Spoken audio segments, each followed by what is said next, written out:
city can go about their day.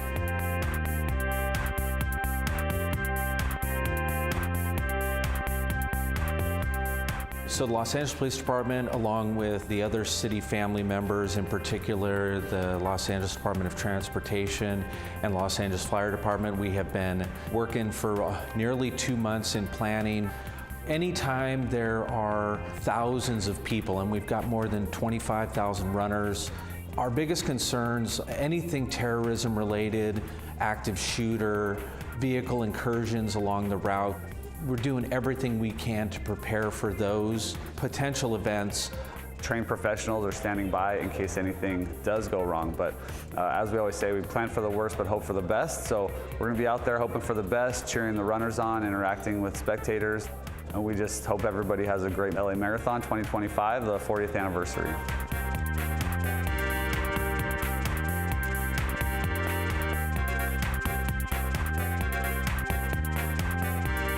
Our number one concern is going to be the safe movement of cars, bicycles, and pedestrians in and around the route. Our biggest concern is the medical aspect of this, both for the runners who are severely exerting themselves. 26.2 miles is unbelievable toll on the body.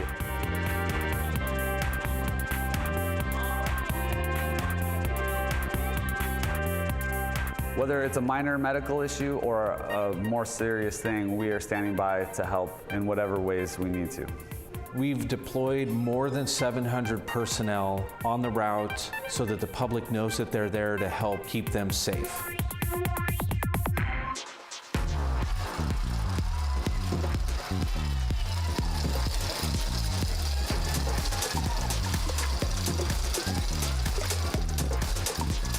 This is the first marathon I've finished in 10 years. I didn't run last year and had major FOMO.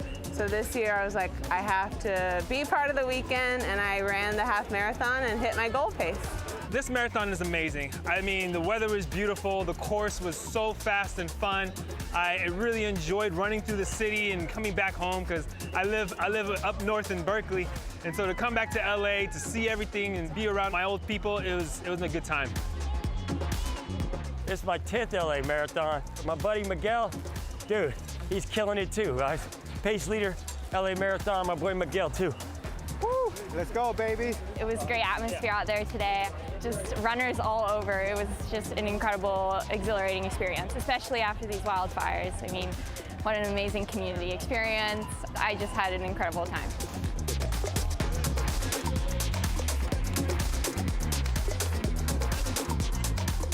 Bueno, primero que nada estoy contento de haber podido subir al podio, y pues ese es, creo que es la recompensa de los entrenamientos y del sacrificio de levantarse uno temprano día tras día. It prolongs your life and it keeps a clear head, but most of all, it promotes discipline.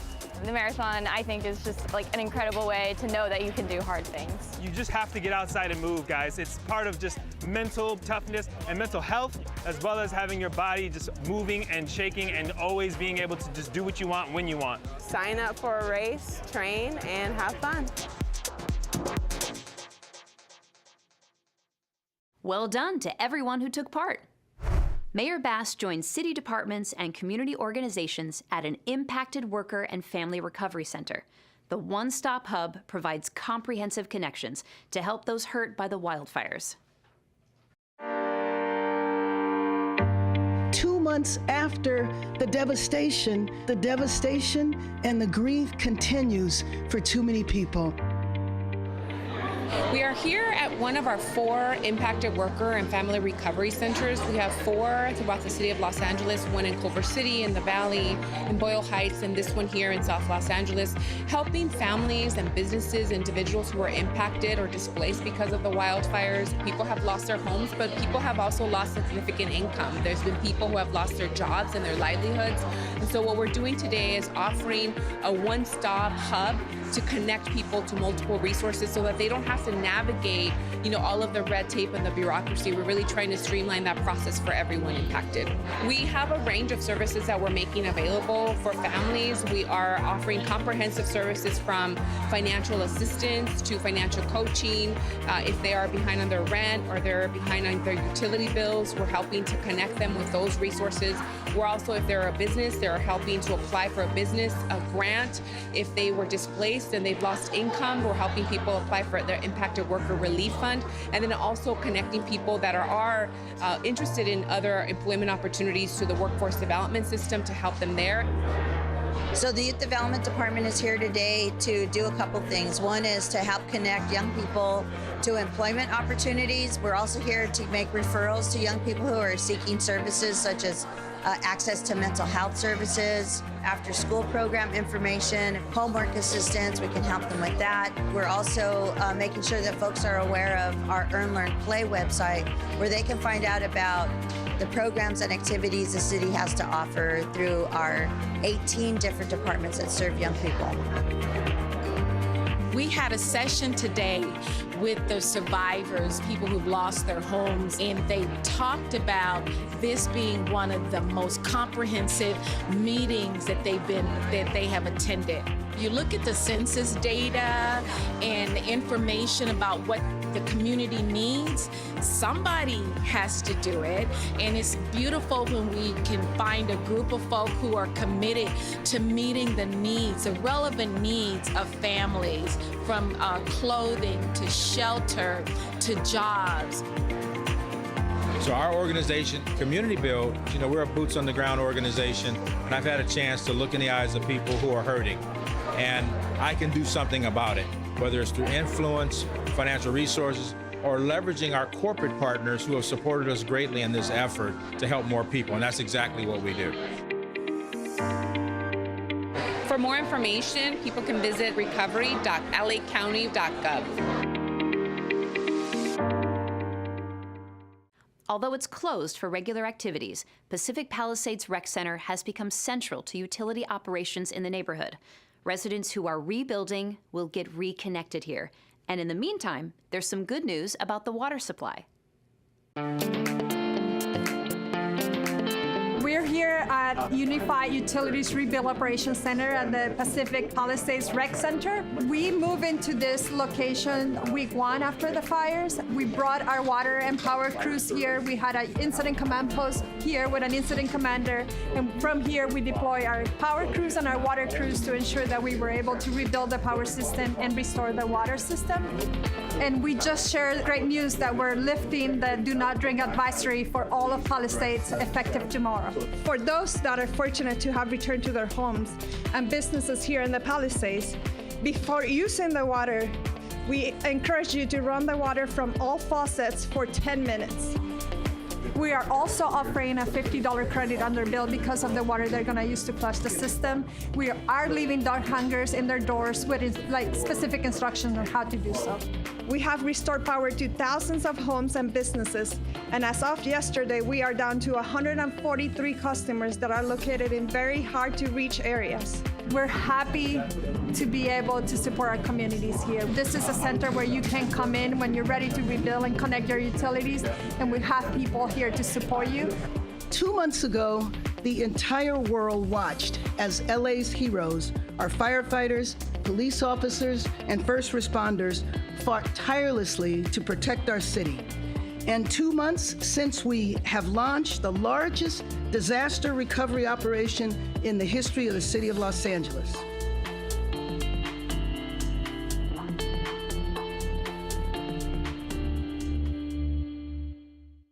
Getting greener and making the switch to EVs is an important decision for the city.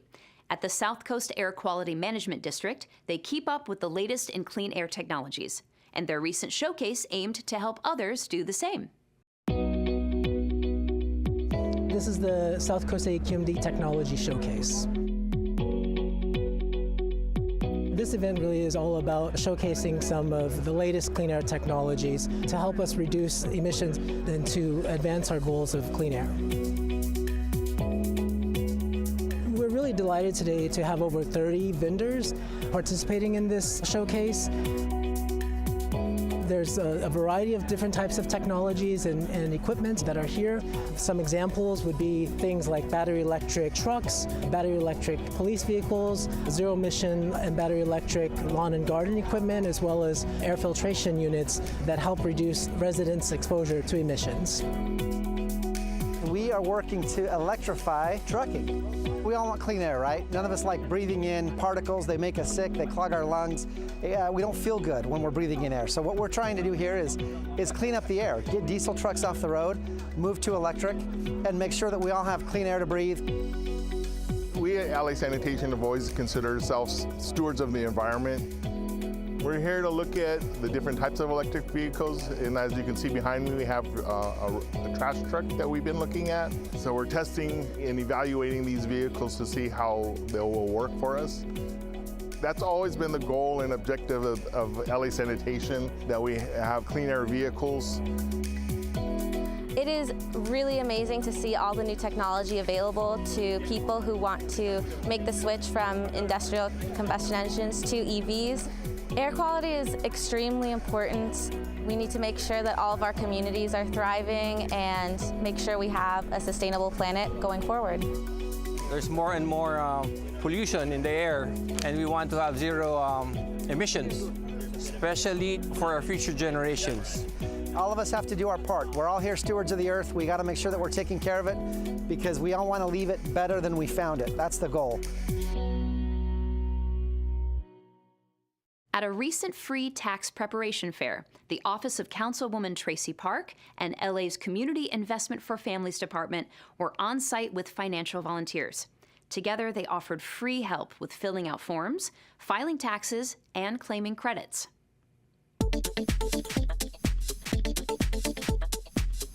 I'm excited to be here today. We're partnering with Councilmember Tracy Park, and we're hosting a free Tax Prep LA pop-up event. I'm really happy that we have this tax prep fair here. You know, as president of the Neighborhood Council, we try to bring as many of these types of educational programming events to our community. So we're very thankful to Councilwoman Park's office and the mayor's office for making this happen. Additionally to those financial related resources is SALA, the Salvadoran American Leadership and Education Fund. SALA's mission is very simple. They want to be sure that immigrants and immigrant families know their rights.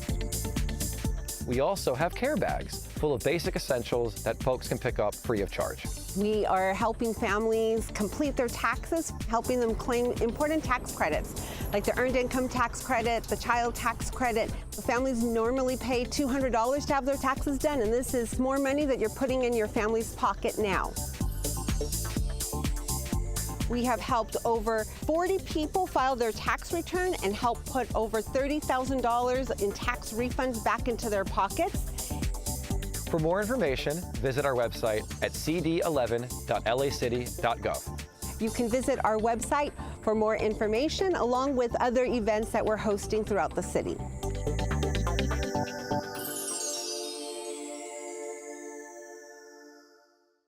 The deadline to apply for FEMA disaster assistance has been extended. LA City's public housing is ranked as high performing. Young Angelinos are helping other youth with a professional clothing drive. These stories up next on City Beat.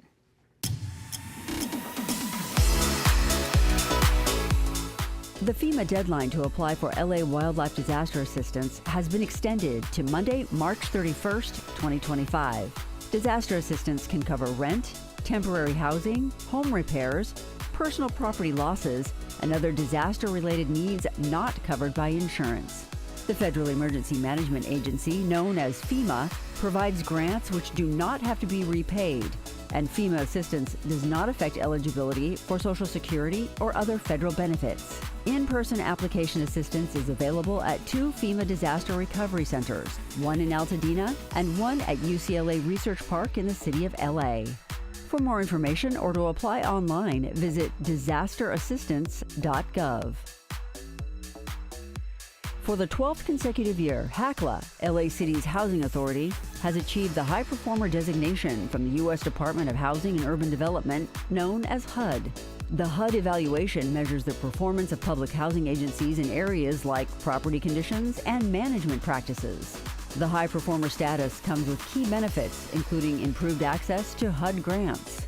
According to HACLA, the designation recognizes their commitment to ensuring that public housing communities are well maintained and meet federal standards. HACLA was established in 1938 and provides affordable housing, rental subsidy, and supportive resource services to over 200,000 Angelenos. For more information, visit hacla.org. LA City's Youth Development Department is hosting a professional clothing drive in partnership with LA Sanitation and Environment and the city's Youth Source Centers. From now until May 14th, the department is seeking donations of new or gently used workwear clothing. According to the Youth Development Department, professional clothing can help young Angelenos succeed at job interviews and in advancing their careers. Professional clothing donations can be made at Boyle Heights Technology Youth Center, Goodwill Youth Source Center Panorama, and Watts Labor Community Action Committee. The city's Youth Development Department supports young Angelenos with programs and services and oversees the LA City Youth Council. For more information, visit ydd.lacity.gov.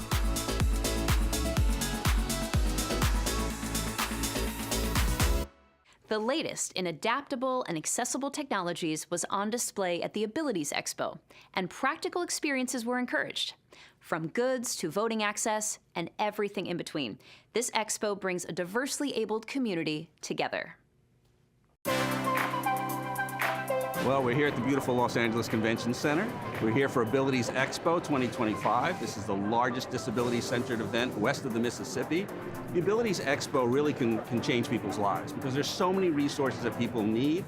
It's a real tough time right now for people with disabilities, but you need more transportation. There's all sorts of transportation modes here. If you need clothing that's more adaptable to your day-to-day life and needs, it's here. We've got people who have household goods, ways to build ramps and make your space more accessible. We've got bikes, we've got wheelchairs to go out on parks and recreation with. Really almost anything and everything a person with disability might need.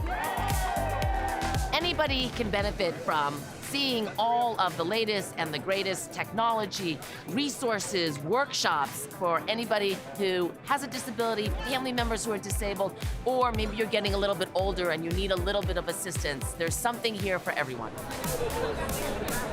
My favorite thing about the Abilities Expo is that I get to see lots of people with disabilities, and I just tried the medium rock climbing, and it was a little difficult at first since I'm at medium, and once I take my time, I can just be good at it. But I'm pretty good at this.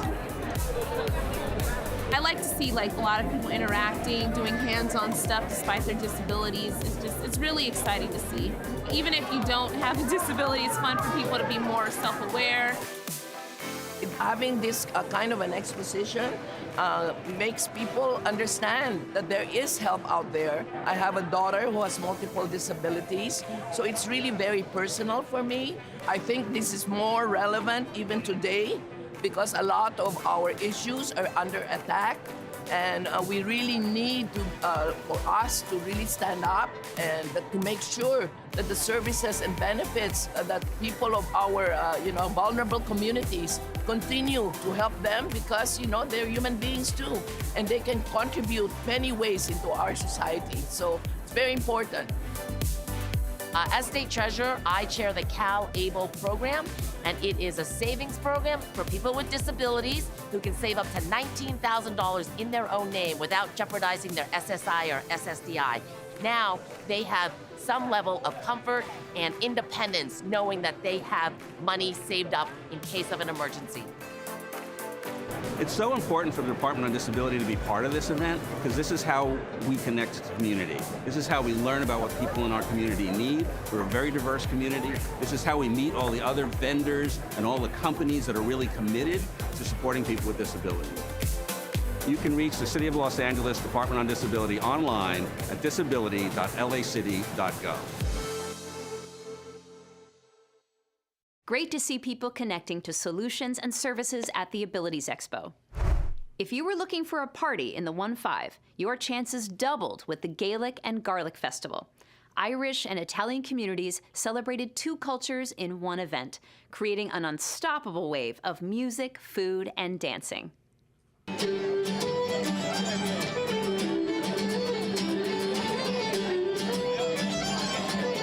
We are here in San Pedro, downtown, for our third annual Gaelic and Garlic Festival. We're going to have entertainment and food and fun to celebrate our unique Irish American culture and Italian American culture. Well, here in the harbor area, we have this great Italian American community that grew up around the fishing industry and around all of our activities in the harbor. We also have some Irish American history. John T. Gaffey himself was an Irish American who came and settled here and was one of the founders of this community way back even before LA took over San Pedro. So we have this great Irish American tradition and we have a really deep Italian American tradition, and we just thought it made sense right before St. Patrick's Day to blend them together and call it Gaelic and Garlic and celebrate both. It's festivals like this that keep the community engaged. San Pedro's a great community, a family community. There's a lot of Italians in the community, there's some Irish, and we're here to celebrate St. Patrick's Day. We've got free food, free entertainment, and we have a beer garden with some cocktails. We have cannoli, desserts, and a lot of entertainment. I think Gaelic and Garlic is an amazing event. It's like a melding of cultures, and we do that as well in our pipe band, City of Angels pipe band. So we've got a lot of people from different backgrounds, different diversities, and so I think it's really exciting performing for the community. This kind of event is perfect for us. We love that it's a melding of Irish and Italian culture. We ourselves are a bunch of mixed cultures in the band, and we all rally around Scottish culture, so to bring Scottish music and Celtic arts to Gaelic and Garlic is incredible. These types of events, like Gaelic and Garlic and so many other events in the 1-5, are really designed to bring people together to make sure that all of our communities know each other, support one another. It creates a network, a fabric of community so that we can be supportive in happy times like today, and we can support one another in tough times. We learned growing up that we are really a blend of great immigrant communities. We have Japanese Americans, we have Italian Americans, Croatian Americans, Irish Americans, really a melting pot of so many different cultures. We've all come from somewhere else, and we need to make sure that we're all working together. So for today, for Gaelic and Garlic, we say Salancha and Salute. Everyone should have a great time here today in downtown San Pedro for Gaelic and Garlic.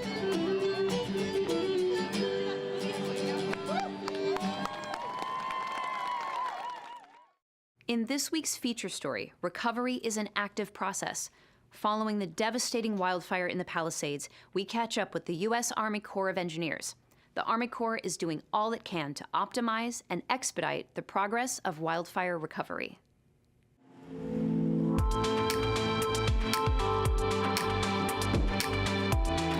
My time at the United States Military Academy as a math instructor leads me to look at this as an optimization problem. Where are the bottlenecks? Where are the things that are preventing us from going faster? So my approach is to find everything that we can do to expedite the recovery. The right of entry, inflow, haul distances to landfills, capacity at that landfill, the turnaround time, the number of dump trucks that we employ, the number of excavators at a particular parcel, the number of crews executing hazardous site assessments, asbestos abatement, debris removal are all things that I'm monitoring to make sure that anywhere we have an opportunity to remove a bottleneck, we do that. The local elected officials have been absolutely amazing. I'm being asked daily, what obstacles are you experiencing? At every turn, we're working together, and I think the collaboration that I've witnessed is why we're able to go fast. It's why we're able to get after this task the way we have been thus far. I want the public to know that there's absolutely nothing that we can do to erase the heartbreak that they've experienced. The devastation from this fire is unbelievable. When you drive around and you see the loss, you see what has happened here. But I am encouraged by the resilience that I've witnessed. I'm honored to be one of the many that are contributing to this recovery effort. I want the public to know that we are going to remain lockstep with local, state, and other federal agencies to make sure that this is done right. There's a lot of work yet to be done, but we're not going anywhere. And I'm excited to be a part of this recovery.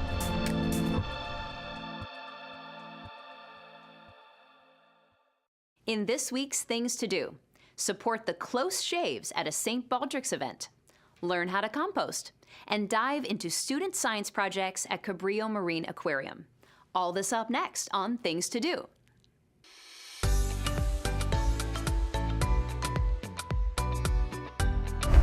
The annual St. Baldrick's Challenge is on. And when it comes to fighting childhood cancer, the Los Angeles Fire and Police Departments always put the fun in fundraising. On Saturday, March 29th, you can show your support for fire and police personnel who are raising funds and awareness by getting their heads shaved.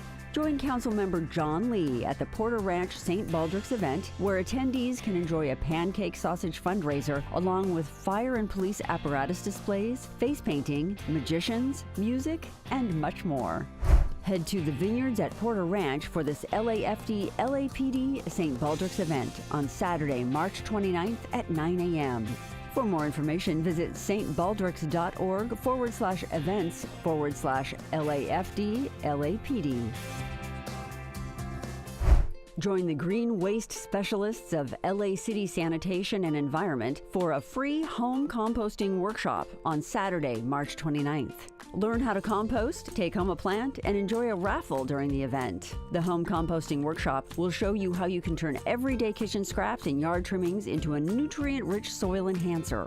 There's a free garden plant for each participant to take home, so please register on Eventbrite for your place at the workshop. Head to Stoner Recreation Center for the home composting workshop on Saturday, March 29th at 9 a.m. Find out more under the Education and Sustainability tab at sanitation.lacity.gov. Join the Department of Recreation and Parks at Cabrillo Marine Aquarium as they celebrate the work of young scientists on Sunday, March 30th. The Young Scientist Symposium is a showcase of students' independent science projects conducted under the mentorship of staff at Cabrillo Marine Aquarium. The students will be presenting their findings at the symposium and sharing their experience of the science program. Friends, family, staff, volunteers, and aquarium guests are all welcome to attend and learn about the students' accomplishments. Celebrate these student scientists at the Young Scientist Symposium, taking place on Sunday, March 30th at 12 p.m. For more information, visit cabrilloMarineAquarium.org. And that's a look at some things to do.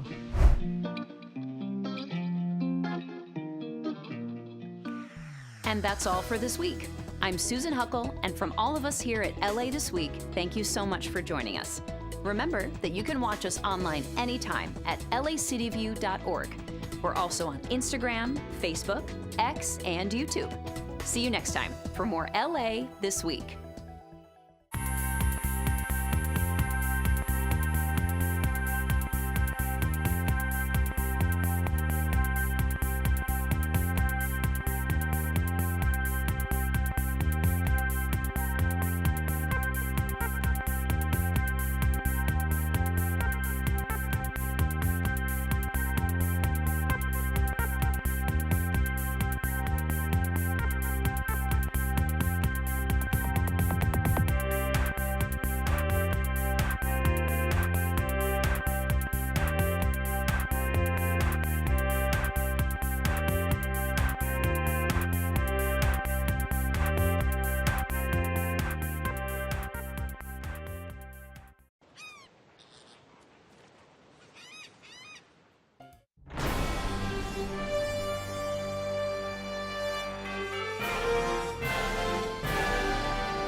So let's, if everyone could take their seats, we will get this meeting started.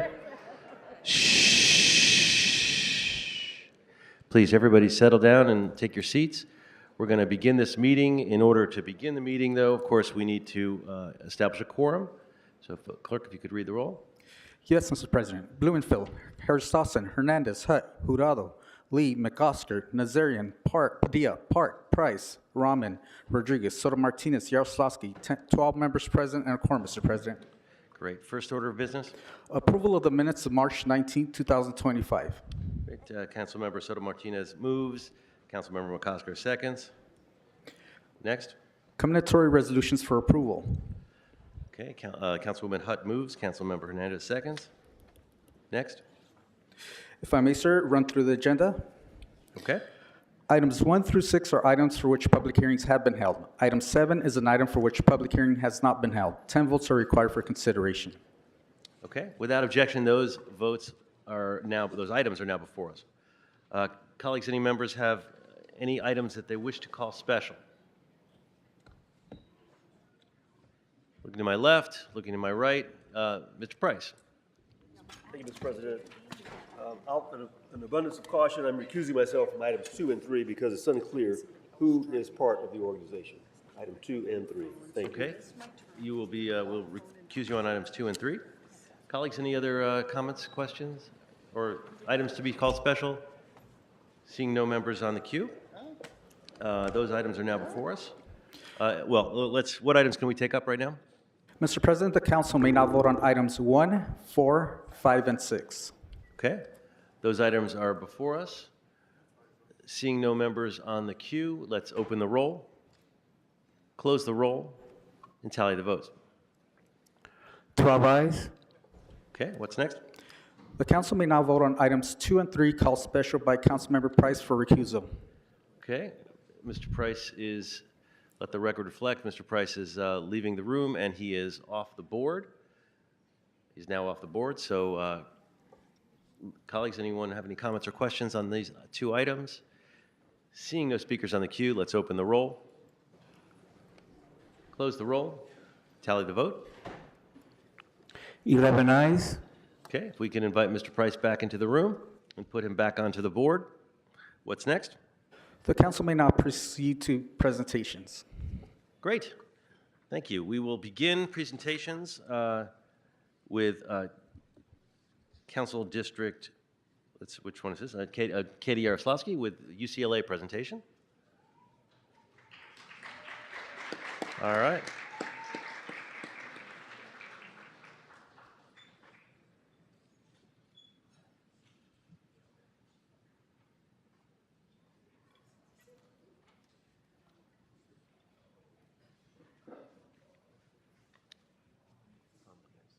Going to have all the Bruins make their way to the microphone. We could ask Batman in the back to stop dancing around and distracting us.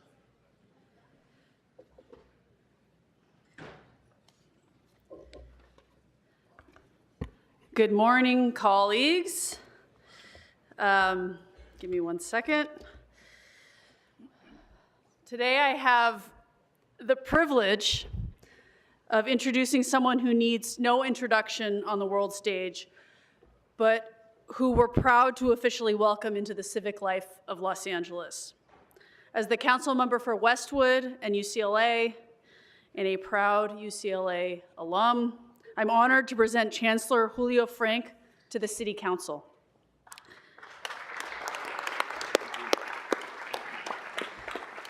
Chancellor Frank has spent his career bridging the worlds of science, education, and public service, from leading global public health institutions to serving as the president of the University of Miami, most recently, and now as chancellor of one of the most respected public universities in the world. His leadership has consistently advanced the public good. Here in Los Angeles, we are very, very lucky to have him. UCLA is one of our city's most vital institutions. It's a global research powerhouse, a health provider, an economic engine, and a place that has educated generations of Angelenos. And under Chancellor Frank's leadership, it will continue to grow not just in size, but in its impact across the city. As UCLA continues to partner with the city on everything from climate change to workforce development, the connection between this university and the council becomes even more meaningful. It's also worth noting that 5 members of this council, including myself, are proud UCLA alums. That's a third of the council, and it speaks volumes about the kind of leadership UCLA fosters and the values it instills. So Chancellor Frank, on behalf of the City of Los Angeles, welcome. We're excited to work with you. We're proud to call you a partner, and we look forward to everything that lies ahead under your leadership.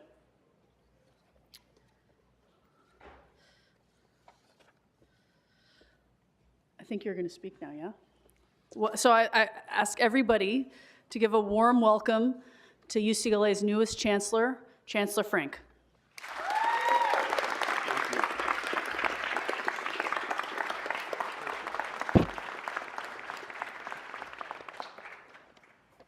Thank you very, very much, Councilwoman Jaroslavsky, and to all the members of the City Council. Thank you for the incredible work you all do to serve the people of Los Angeles. I was happy to hear that 5 out of the 15 council members are Bruin alums, but actually I was not surprised that that was the case, because UCLA is a public university. And that describes more than our funding model. It describes our orientation to the world, the core of our mission.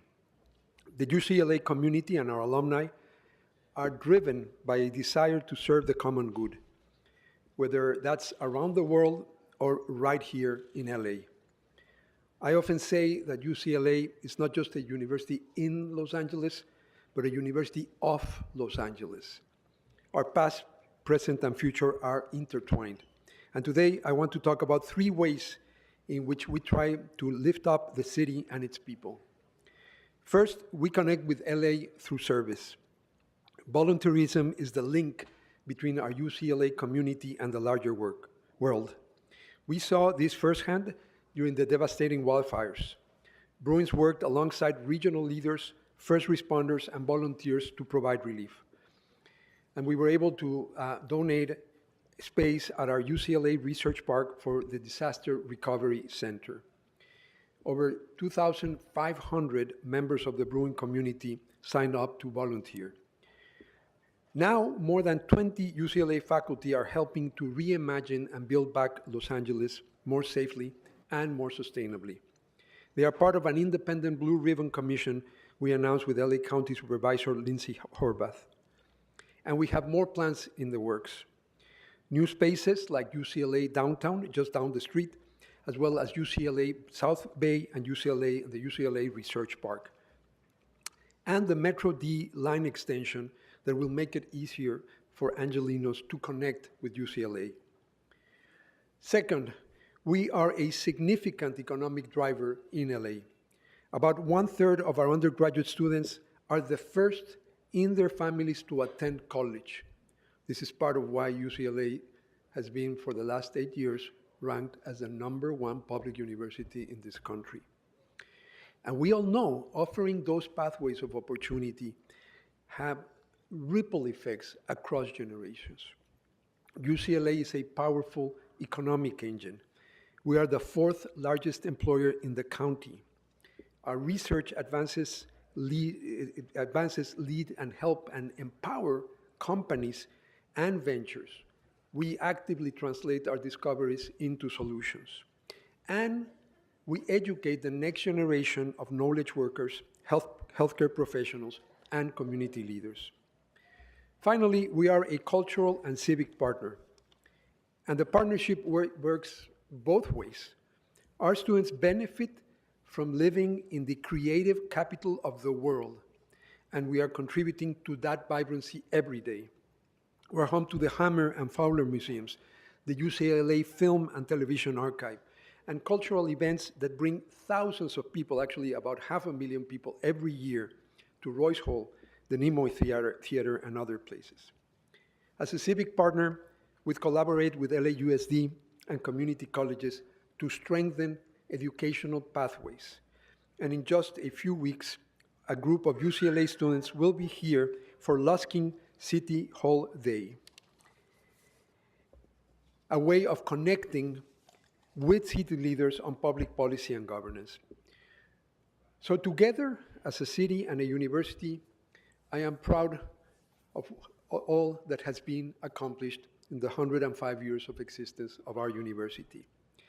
I believe our partnership years, with all that we have to build on, our best years still lie ahead. And I'm especially excited about the 2028 Olympic Games. This will be a moment for both LA and UCLA to shine on the international stage. We'll be honored to host the Olympic Village on our campus.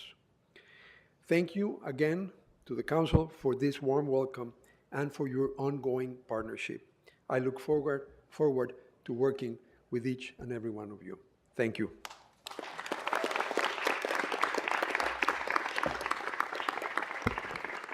Thank you, Chancellor. And I took things a little bit out of order. So before we present you with a certificate, which is what we do around here, for additional welcoming remarks, I'd like to ask UCLA Alumni Board President Paco Ratana to say a few words.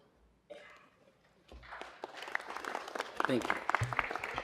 No worries about the order. This is why Bruins are nimble and incredibly grateful. Thank you, Councilman Yuroslavsky, Council President Harris Dawson, and our honorable city council members. My name is Paco Ratana, and I serve president of the UCLA Alumni Association. Today, there's approximately 600,000 UCLA alumni worldwide. An estimated 78% of the alumni reside in California, and 24% live in the city of Los Angeles, and over 60% call Southern California home. As a double Bruin, and on behalf of the UCLA Alumni Association and the entire UCLA community, I have the honor and privilege of introducing our Chancellor, Dr. Julio Frank, and of course, Dr. Felisa Marinal, his wonderful and beautiful wife, associate of the Chancellor. Que orgullo, y blessings to your parents and grandparents. So UCLA has been blessed with a visionary leadership for the past century. Chancellor Frank continues his legacy as he comes to UCLA with an extraordinary record of accomplishment. His distinguished global public health researcher who has championed the health, education, and well-being of people around the world. These are his North Star. Dr. Frank served as Mexico's Federal Secretary of Health from 2000 to 2006 and introduced a program of comprehensive universal coverage known as Seguro Popular, which expanded access to health care for more than 55 million previously uninsured persons. He's a member of the American Academy of Arts and Sciences, the U.S. National Academy of Medicine, and the National Academy of Medicine of Mexico, and El Colegio Nacional. Prior to joining UCLA, Dr. Frank served as president of the University of Miami from 2015 to 2024, and as the dean of the Harvard T.H. Chan School of Public Health from 2009 to 2015. And now he is the first Latino to lead UCLA, the nation's #1 ranked, that's right, university for 8 consecutive years. Chancellor Frank, we are thrilled you made the decision to come to lead UCLA at this time in your new home. Please join me in giving a warm Los Angeles welcome to UCLA's new Chancellor, Dr. Julio Frank. Bienvenidos, go Bruins.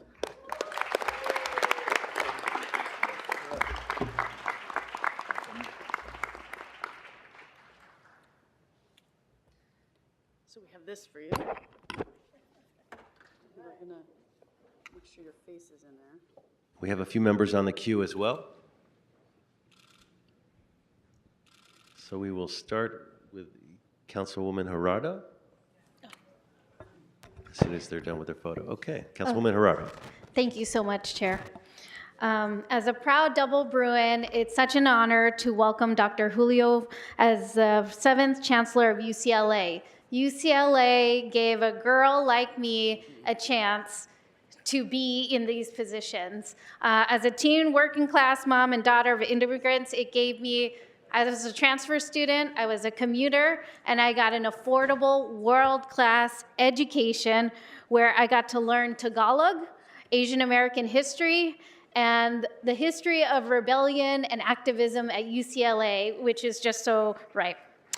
And it's always important to be thoughtful about who leads our higher education institutions, because they have the important task of helping molding the minds of the future generations. And that task is especially true these days, given the attacks on our universities and our students.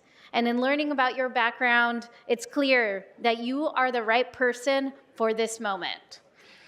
You have been a champion for education, an incredible force in public health, fighting for the well-being of people across the globe. Dr. Frank, I applaud you for recently expressing your support for the international and immigrant students and workers on your campus. It is so important we have a leader like you with an unwavering commitment to protecting their student body. And I'm so happy to celebrate you and congratulate you. And in the month of March Madness, go Bruins! Go Bruins. Okay, Councilwoman Hernandez. Thank you, Council President. I am not a Bruin. I am a Cal State Long Beach Shark. But let me say this, I'm not a Bruin yet, because there's still a lot of time ahead. But I just want to say that I'm incredibly excited for this new leadership. You know, before I was a politician, I did a lot of advocacy work, and I worked very closely with people at the UCLA Bunch Center, the $1 Million Hoods Project.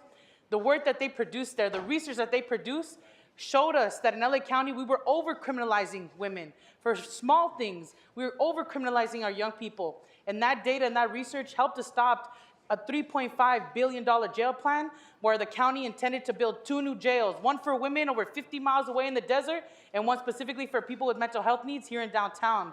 And so I hope you know that you are coming into a place where the research that you're providing is more important than ever before. With fascism taking over the country, this data that's coming out of UCLA is going to help us move policy and campaigns that make sure that we're not leaving communities behind, to make sure that we're not disproportionately impacting communities that have been traditionally disproportionately impacted. I represent the 1st District here in the city of Los Angeles that encompasses MacArthur Park, where the UCLA Labor Center is at, which is getting refurbished, which I'm incredibly excited for, that's going to bring economic resiliency for our workers.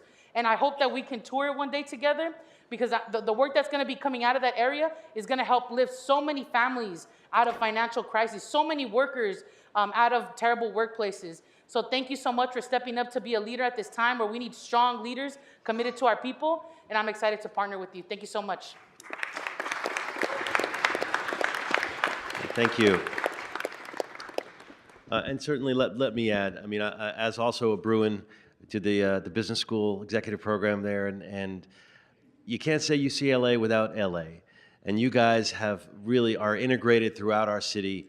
You know, I represent the West San Fernando Valley. We have UCLA Health Center, et cetera, but it's the people. It's all of us Bruins that are spread out.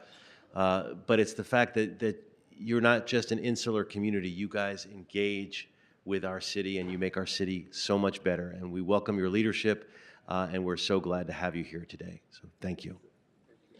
Back to Councilwoman Yaroslavsky to close.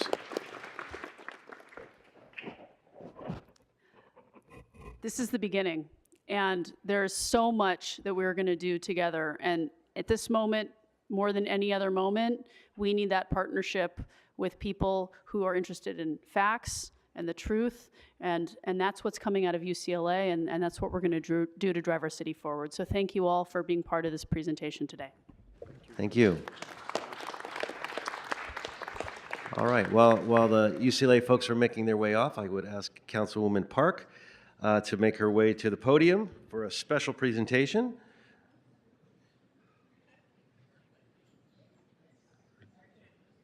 Dr. Guerra.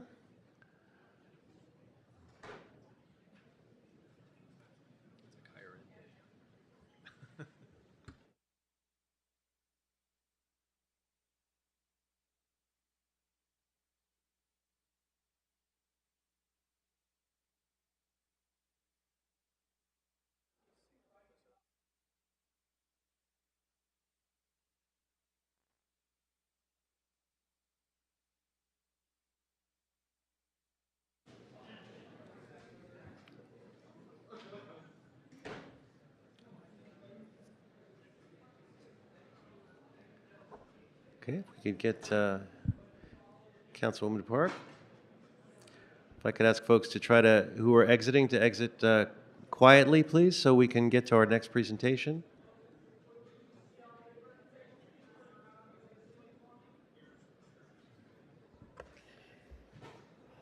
All right, hi, come on up. Dr. Guerra, yes. All right, as the team is joining me here, Council President, thank you so much for the opportunity.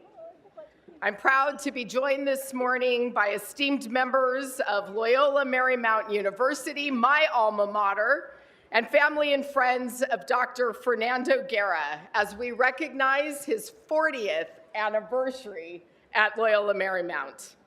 Dr. Guerra, who was born and raised in Highland Park and a proud alumnus of Franklin High School, earned a BA from the University of Southern California and a master's and a PhD from the University of Michigan in political science, which set the foundation for a distinguished career in academia. He began his career at LMU in 1984 as a professor of political science, teaching courses on state and local politics, campaigns and elections, and governance reform. His work created an historic record of the experience of Los Angeles residents with an emphasis on Latino civic engagement, political preparation, and representation. Dr. Guerra has taught more than 5,000 undergraduate students, providing a transformative academic experience rooted in the Jesuit and Marymount traditions, preparing students to become agents of change, and inspiring many to pursue careers in public service.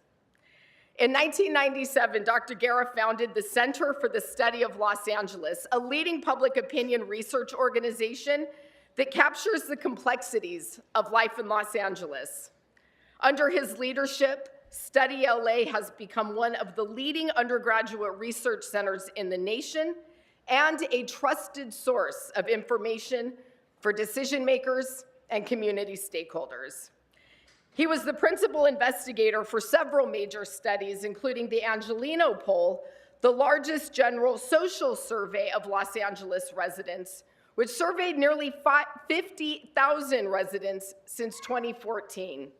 LA Votes, the largest per capita exit poll in the nation, and the LA Riots Anniversary Study, conducted every 5 years to capture the lasting impacts of the 1992 riots on race relations and quality of life in Los Angeles. Dr. Guerra, whose keen understanding of civic issues has made him an incredible asset to the city, has served as a member of the Board of Rent Adjustment Commissioners, a member of the Board of Transportation Commissioners, and chair of the Municipal Elections Reform Commission. I'd now like to introduce my colleague, Isabel Jurado of the 14th District, to say a few words.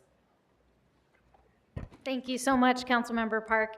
It's an honor to co-present along our CD11 colleagues. Of course, we all know that LMU is located in the 11th District, but perhaps less known is the fact that Dr. Fernando Guerra was born and raised in CD14 in Highland Park. That's right.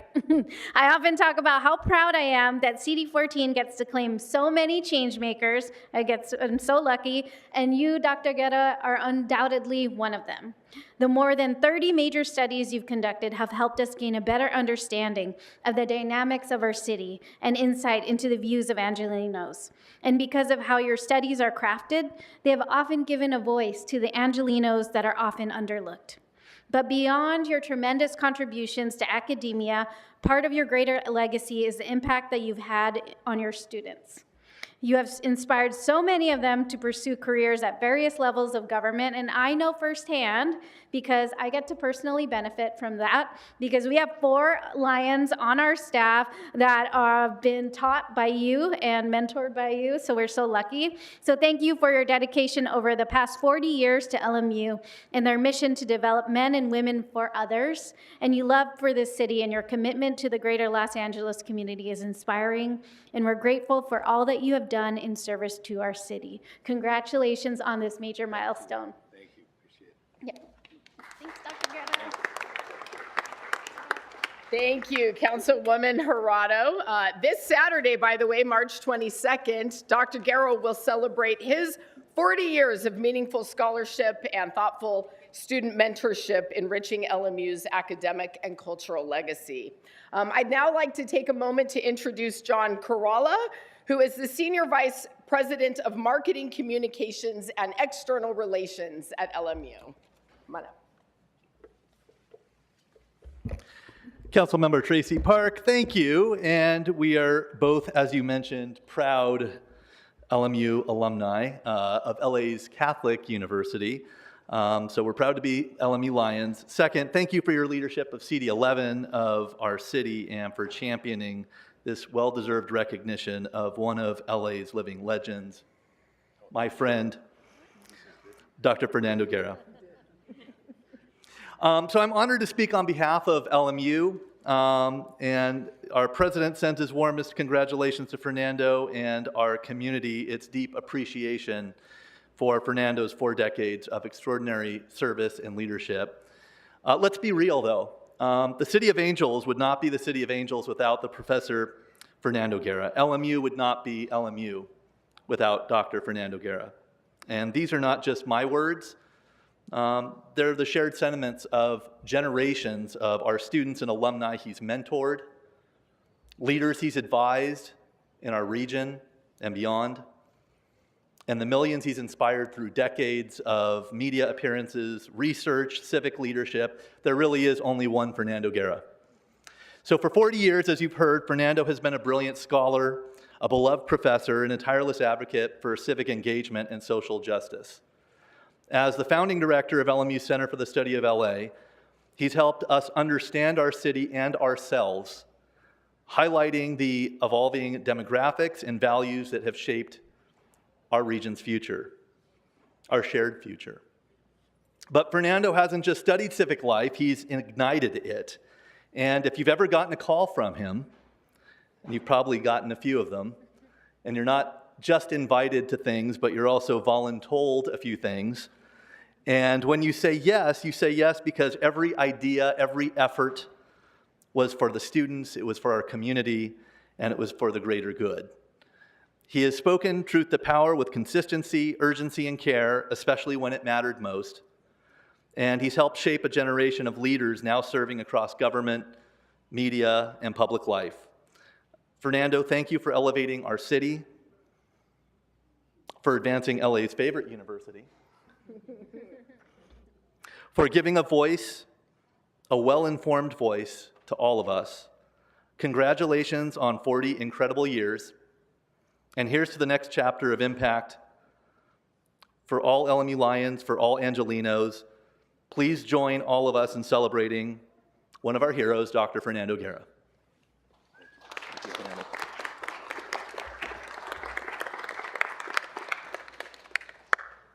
John, thank you so much. It's just absolutely wonderful to have all of our friends and colleagues from LMU in the house with us today.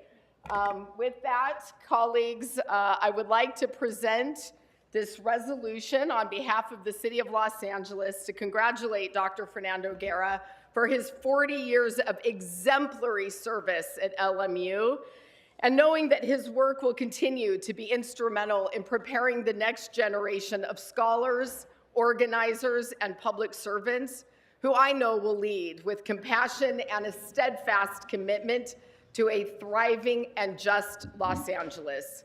We extend our deepest gratitude and wish you all the best for your continued success. Thank you very much. Thank you, sir. Thank you. And we have some members on the queue. I will start with Councilmember Price. Thank you, Mr. President. To council members Park and Jurado, thank you for bringing this real angel to us today. Fernando has really been a force of nature in the community, and so we're so proud to celebrate this achievement. You know, and whether he's talking about race relations, or economic development, or civic engagement, certainly the study of LA has been a pivotal point as in an outreach for us to figure out what we do next. And so again, Doctor, thank you for your efforts, thank you for your commitment, and continued success. Thank you. And back to you, Councilwoman Park, to close. All right, Dr. Garrow, we would be honored if you'd say a few thank words. Yes, I consider myself a resident of all Los Angeles, but of course have a special pride in the CD 11th and CD 14. Yeah, 40 years has been pretty fantastic. I love Los Angeles. I love studying its history, its politics, its culture. We have challenges, but in my 40 years of having taught thousands of students, conducted hundreds of studies, and been involved and advocated in hundreds of communities around Los Angeles, things have improved, and they've improved tremendously. The policy successes of this Council of Local Government in Los Angeles are unprecedented. When you take a look at our air quality, I remember when I was the age of these young people right here, how I would feel the smog in my chest, and we've cleaned up the air to a tremendous amount. When you think about water, we consume about half the water we consumed 40 years ago, even though our population is over 20%. When you think about waste and what we used to throw away, we've diminished that to such a great extent. When you think about the decline in crime, we are statistically less likely to have violent crime in Los Angeles than any time in its history. LA is safer today than in any time in its history statistically. I know we have challenges, but it's been a great 40 years. The work that you do around this chamber truly impacts that. We lose sight of that. Yes, we have challenges, you know, the budget deficit, the fires, homelessness, housing, but if the past 40 years are any indication, the next 40 years are going to be great for Los Angeles and these young people that you see around here. I am proud to raise my children, Emilio, Rafa, and Maya in Los Angeles. I am proud of growing up in Los Angeles with my sisters, Christina and Perla, behind me, and I am proud to make future plans with my wife, Lolly, to stay and be a part of Los Angeles. Thank you very much. I'm not going to say another 40 years, but certainly I'm not going away in the next 4 or 5. Thank you, Los Angeles. Thank you, City Council. Thank you, Council Member Tracy Parks and Council Member Jurado. I really appreciate the support. Thank you. Thank you, Council President. Great, thank you so much. Thank you, Dr. Guerra. Our next presentation, I'm going to go up to the podium myself, along with Councilmember Nazarian. If I could ask Councilwoman Rahman to take the chair.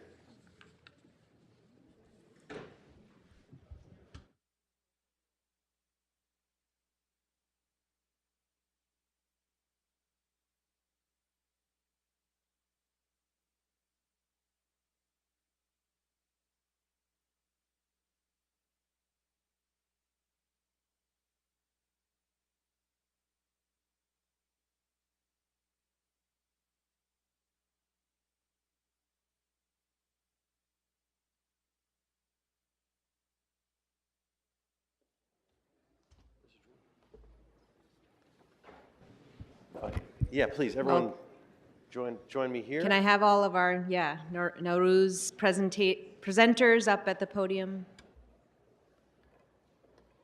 And get Councilmember Nazarian to join.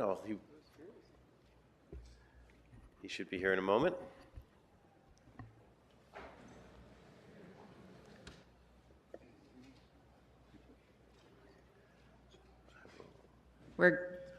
All right, I guess we will get started, but Councilmember Nazarian will join us in a moment.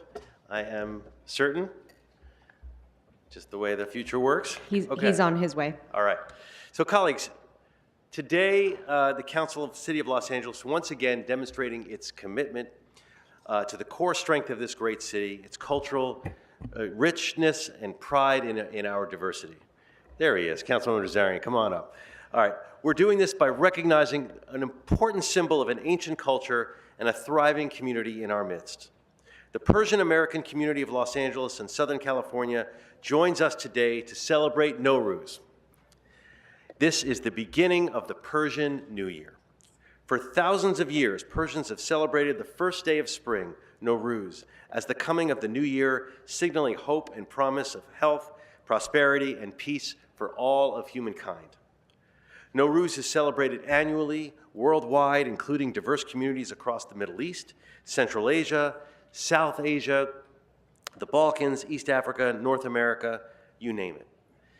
Nowruz represents a celebration of the revival of nature, reinforcement of values, and the limitless possibilities to do good. I ask the women and men present here in the council chamber, representing the Persian community and the Persian American professionals, to stand up. I know there are many of you here and be recognized, and many are standing here beside me. As mentioned, I'm also joined here by Councilmember Nazarian. We are co-presenting this, and I'd like to yield the floor to him for a few moments. Thank you. All right, thank you. Thank you, Councilmember Blumenfield. I just want to keep my comments very brief. This was, since I joined the council and I was the first Iranian born to ever hold this position, I had talked to Bob, and I was very pleased to want to host this event and make it into a big event. But of course, with the fires, the windstorm, and all of the challenges that the first few months of this year have brought, we thought it would be best to just tone it down, recognize the celebration, say our thank yous, vow to a renewed a year and filled with hope, and look forward toward celebrating in a greater capacity in future years to come. But I wanted to take this moment and say thank you to the committee members that have worked on bringing the Nowruz celebration to City Hall and to Sacramento during the last 10 years when I served in the state legislature, and we held these celebrations in the state's capital. With Councilmember Blumenfield and I are Puria Abbasi, Dr. Mariam Azerbaijani, Hamid Behdad, Alex Helmi, Mehran Delujani, David Nahai, David Rahimian, Amir and Nina Tabakh, I should say. And we both wish our good friend John Ardalan speedy recovery. He couldn't be here today, unfortunately, to join us in the celebration. But this team has been with us at every turn, always helping, always promoting, and always holding these events with us. And I just want to take a quick minute and say, this is an amazing celebration that precedes any faiths that we now know or is practiced around the world. This is part of the Zoroastrian, Zardashti faith, and it was all about hope, renewal, rebirth, and having a new day. It's amazing when you see things like this, practices like this, surviving millennia, whereas government, political party, or ideology comes and goes. I say this because while Iran is under a regime that's been holding it captive for the past 40 years, things will change. Just because this is a speck of time in our lifetimes, it seems long, but Iran has existed for over 5,000 years, brings very rich history to this world, and I look forward to the day that it goes back to being the contributing world partner that it always has been, and very inviting of people from different faiths. Armenians lived in Iran for a very long time, never fearing for themselves or for their families. So I wanted to say thank you all for being here and for celebrating this wonderful day with us, and I look forward to many more celebrations with all of you. Great words. We now have some words from some of the folks that are here. We're going to start with Dr. Mariam Azerbaijani, the civil engineer with the Bureau of Engineering. Good morning, all honorable council members and LA City residents. Happy Nowruz. Nowruz means new day in Persian, and it's the most important holidays of the year in Iran and also in other countries, Afghanistan, Tajikistan, Turkestan, Azerbaijan, and other countries. And this is been going on for more than 3,000 years. Nowruz signifies the true spirit of love, compassion, and new beginning for a better day, a better season, and a better year. Let us renew our love, faith, and care for one another in this day.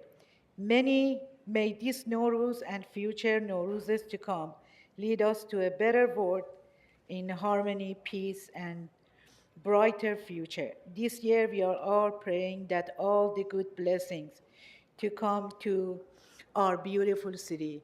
We love you, and we love the work that you are doing for all of us, Angelino. Thank you. Thank you. Next, we'll hear from David Nahai. There he is. Environmental consultant, no stranger to this place. David. Thank you. Thank you so much. Thank you, council members, for recognizing Nowruz today. As you've just heard, Nowruz literally means new day. It's the first day of spring, a time when flowers bloom and hope blossoms, when we throw off the cold and dark of winter and embrace the bright warmth of spring, a time of renewal and rebirth in nature and in the human spirit. This is a day celebrated across the world as a day of peace and compassion and a belief that life can be made better. But while many of us, indeed, can see a better tomorrow ahead of us, far too many of our sisters and brothers in Los Angeles, including many of our own community, are still in the clutches of a dark winter, with images of flying embers and burning homes and suffocating ash and polluted air and upended lives. 29 souls perished. We commend our city leadership for all that is being done to relieve the pain. Our Iranian-American community grieves for all Angelinos who are suffering in the aftermath of the fires. We're one with them. We're a part of this unique collage of colors and cultures, this mosaic of Los Angeles. A mosaic is defined as a collection of multicolored glass pieces glued onto a surface. For us, that surface, that glue, is Los Angeles. We're all of us bound together. We believe in LA. We believe in the future of our city. We believe that its best days are still to come. And together, we can make sure that the cold, dark winter is indeed going to be behind us. Let me finish by saying this. Every year, the Nowruz community organizes a reception here in the Rotunda with food and decorations, and every year, the sounds of playful chatter and peals of laughter echo in the halls outside this chamber. But not this year. This year, as a gesture of respect and solidarity for the victims of the fires, the Rotunda will be silent. Thank you. Thank you, David. Next, we'll hear from Alex Helmy, an entrepreneur. Alex?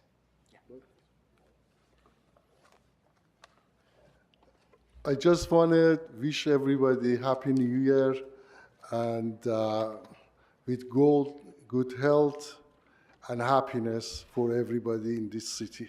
Thank you.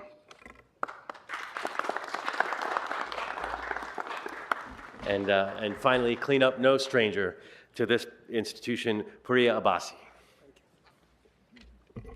Honorable members of the City Council, dear guests and friends, on behalf of the Iranian American community, we are here today to express our appreciation for this city's and this council's unwavering support and embrace of Nowruz, the most benevolent pillar of the Persian heritage.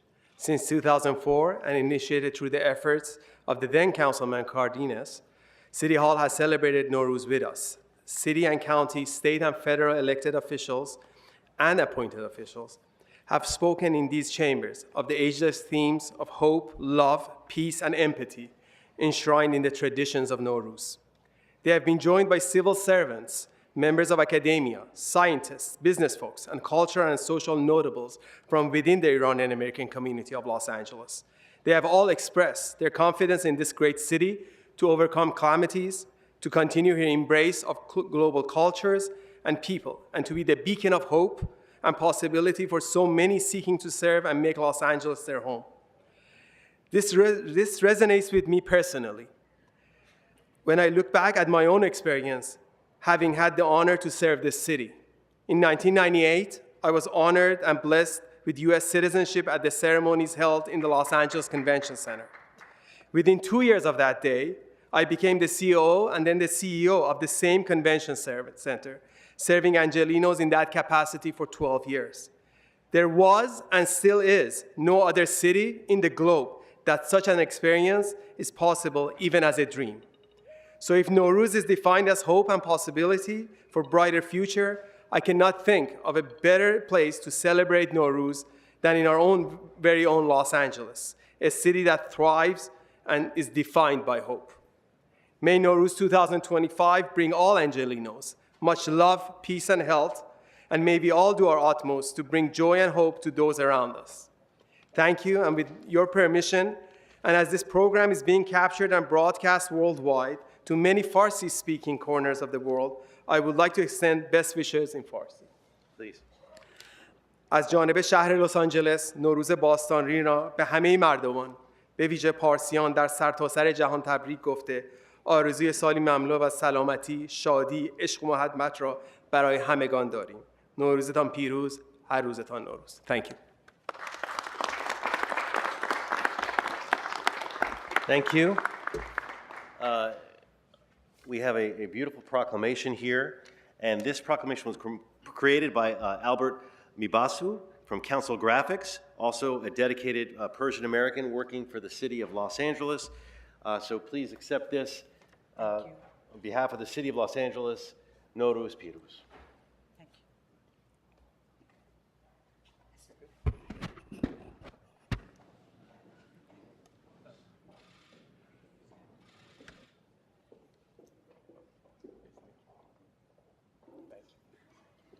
Thank you. Before you leave, we have some speakers who would like to speak. Councilmember McCosker. Thank you so much, council members, for bringing this presentation here today. Happy New Year. I mean, Puri and I were talking right at the beginning of the meeting when I came to City Hall so many years ago. This was a new experience for me and one that I enjoyed and enjoy year after year after year and have come to know and appreciate and respect very, very deeply. So, Puri, thank you, and thank you to everyone. And I was telling one of my colleagues that David Nahai and I go way back.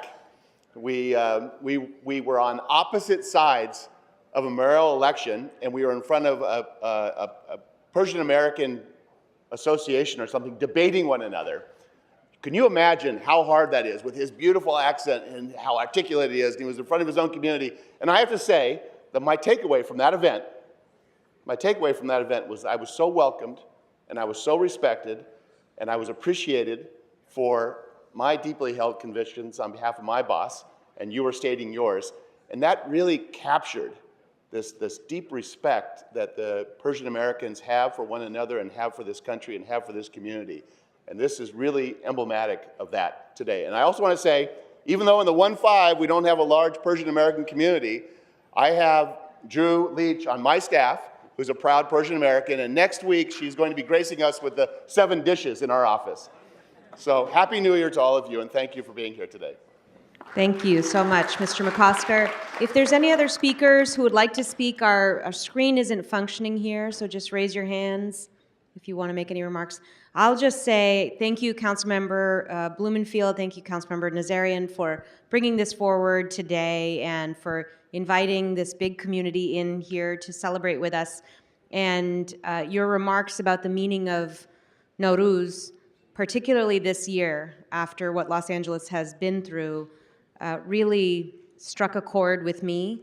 And I want to thank you for sharing those remarks and that space with us today and allowing us to mark this important holiday, which is so important for so many Angelenos. Thank you so much. Thank you. Nowruz Mubarak. Thank you. And now I'd like to invite Councilmember Heather Hutt to the podium for another presentation.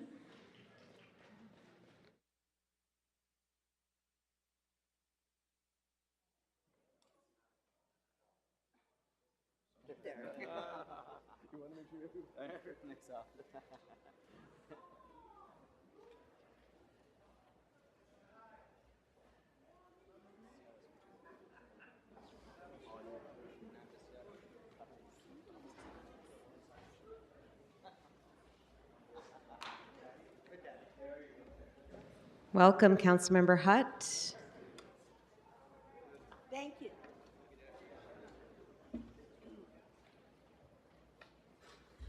Good morning. Thank you, Madam Chair. Good morning, everyone. Before we dive into today's presentation, I'd like to share a brief video that beautifully sets the stage for who we're celebrating today.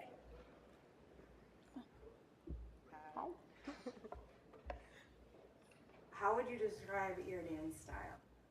People ask me this, and I kind of just say storm style because it's like a mixture of a lot of styles. I don't like to really look like nobody else, so I have to just make it my own. You know, I've been dancing since I was little. I tap into dance really tough. You know, I always tap in with my feelings, like how I feel. If I see something that made me mad or like made me feel a type of way or somebody irritated me that day, you know, I kind of just like gauge that energy and I'm like, okay, let's change this negative energy to positive. So let me just dance, let me get it out and feel it out through my body. We do go through a lot of trial and tribulations, you know, with just a lot of murders and like things of that nature. But it just feels good being from here because there's nobody like us. And I feel like I'm doing a great job to, you know, redirect the energy and the storyline of LA so people can like see it and feel good about it. And seeing them, you know, just get a fair chance in life with what they want to do. Losing people all the time, it made me figure it out. Like, we don't get these days back, so I'm already satisfied with life. As long as I get to wake up and dance, I'm good. My name is Storm DeBarge. I'm a professional freestyle dancer from Los Angeles, California. Dance is me, I am dance. That was awesome, very inspirational. As we continue to honor the remarkable contributions of women during Women's History Month, I'm thrilled to spotlight a force of innovation and inspiration, a change maker who's actively shaping our city's cultural landscape. Please join me in warmly welcoming Storm DeBarge to our chambers. So as you can see, Storm is a storm. Did we see her with K-Dot? Right. You're doing I still got it. Right. Oh, she's cracking up. Storm DeBarge is a dynamic artist who influences pulses through the heart of dance and entertainment. She's collaborated with industry giants like Nike, Red Bull, BT, the NFL, and Liquid IV. She's also captivated millions in Kendrick Lamar's Not Like Us video, and that's what we've been practicing for the last 6 months, trying to dance like her. And she's electrified stages along with Sierra, Megan the Great Knee Stallion, and Busta Rhymes. Storm's performances are an experience, and as well as a cultural movement, something that we're very proud of. Her work resonates globally, providing her artistic vision, and we know that her vision, her movement has no bounds. But Storm's impact extends far beyond the spotlight. She's a dedicated mentor, nurturing the next generation of artists and empowering our youth. Her commitment to community is a testament to her belief that true success is measured by the lives we lived. But also, my next presentation is to a dance team and cheerleading team from my district, from Baldwin Hills. And you can see what you are starting and getting awards for, what it could turn into globally. And it's really beautiful to see what this success can look like. Storm has dedicated her life to her craft and our community, your village. We're all so proud of you. Thank you for being here today.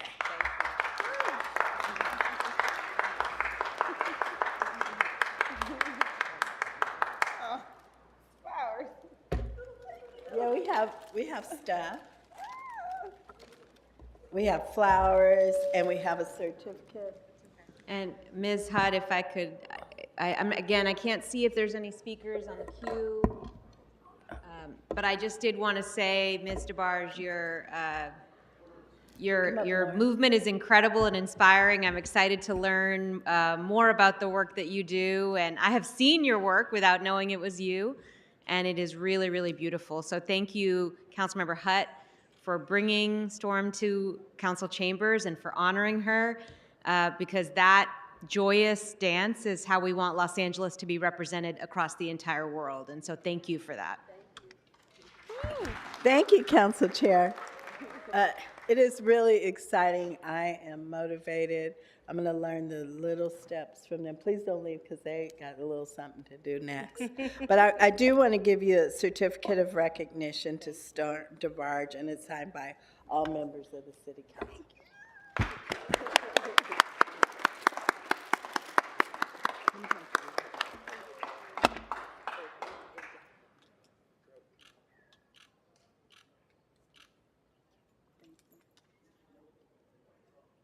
I can't believe we don't have theme music.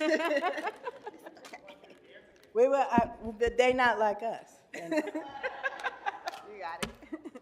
So can you have a seat over here? Thank you. And then we'll do the next presentation. I'm on to my next one. Thank Wonderful, thank you. Come on, dance team. Come around. This way. Hi.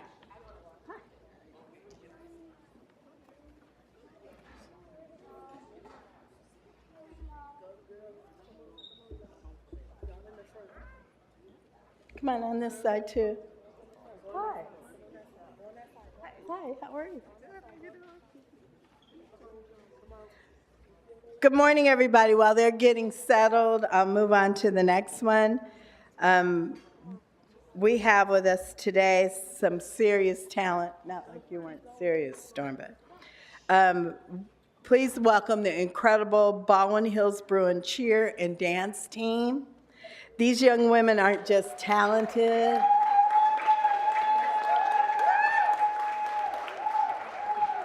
They are champions, and they're here to celebrate something truly amazing. 3 of their divisions have taken home the 2025 JAMS National Championship. Can you believe it? Oh, it's 4. Oh, sorry, 4. So let's give them a huge round of applause. Through their hard work and dedication, these young women are role models who are creating the future of South Los Angeles. Their journey is a testament to the power of believing in yourselves. They're showing us that with hard work, dreams can become a reality. To the Baldwin Hills Bruins, I want to share that you all are more than just a cheer and dance team, but ambassadors for our city, for our community, for the 10th District. Your story is one of hope, inspiration, and resilience. Los Angeles is cheering you on now and for your future, so we're happy to see the success that you're making, and we can't wait to see what you all are going to do next. Thank you so much, and let's give them another round of applause for winning a national championship.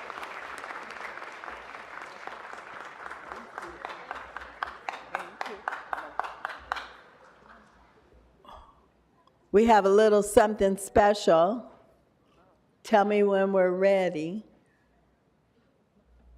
After the week we've had here in council, I thought it's befitting to get excited and remember how great Los Angeles is. So who's going to count them off? You are. Baldwin. Come on. Baldwin. B-R-U.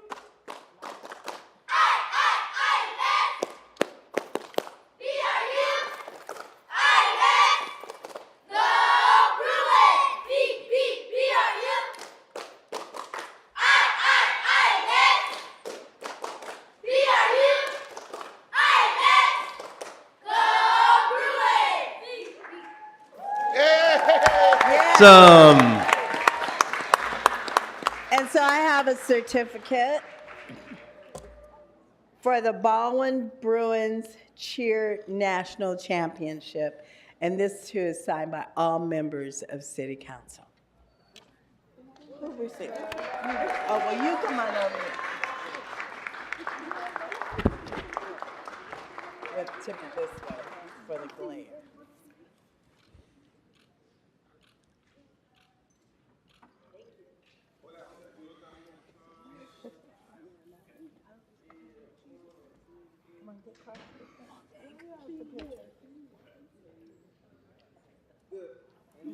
Thank you. Thank you.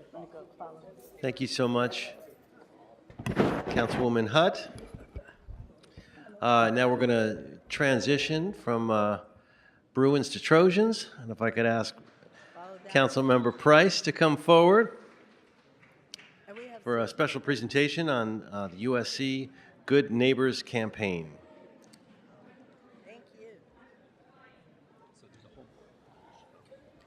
Well, it's a tough act to follow. I don't envy you, Councilmember Price.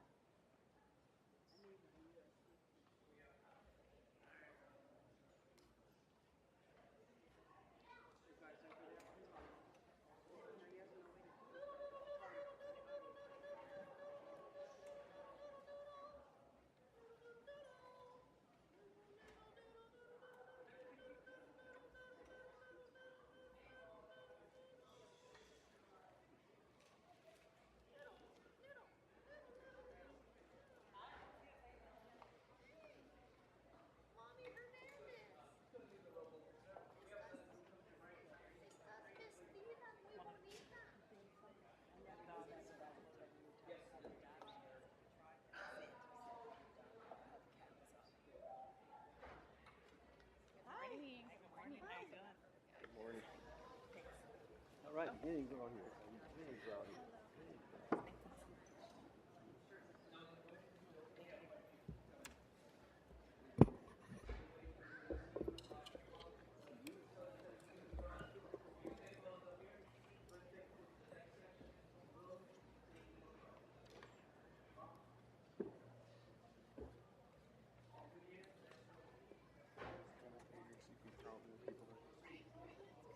All right, the Yanks all here.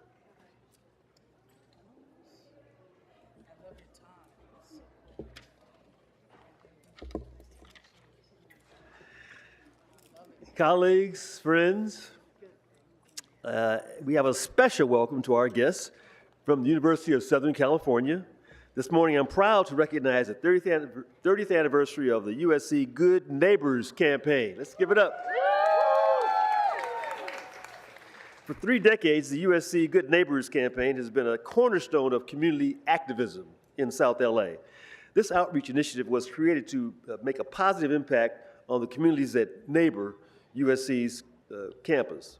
The collaborations between SC's academic community and surrounding nonprofit organizations have raised over $30 million, which have benefited over 1,000 grants going directly to neighborhoods that they serve. Not only do they largely support the constituents throughout District 9, their efforts also stretch across LA into Districts 1, 8, 10, and 14.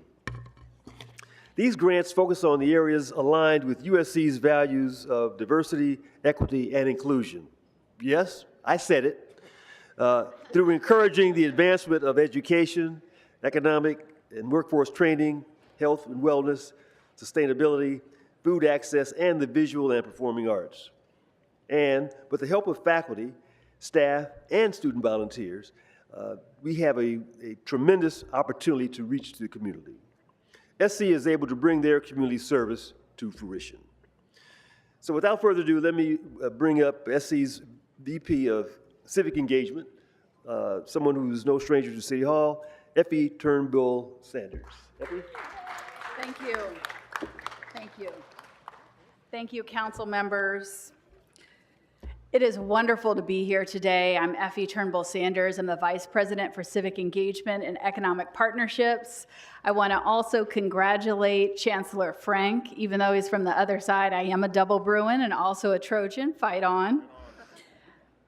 We are here today to honor the grantees of the Good Neighbors program. As a daughter of a single parent who went to school on a college campus, and somebody who took advantage of every opportunity on that college campus there was, I know the power personally of what it means to have an institution that's an anchor institution that opens its doors to the community and works to develop opportunities for supporting those members of the community that uplift us, that also hold up the social safety net that is so important during these times.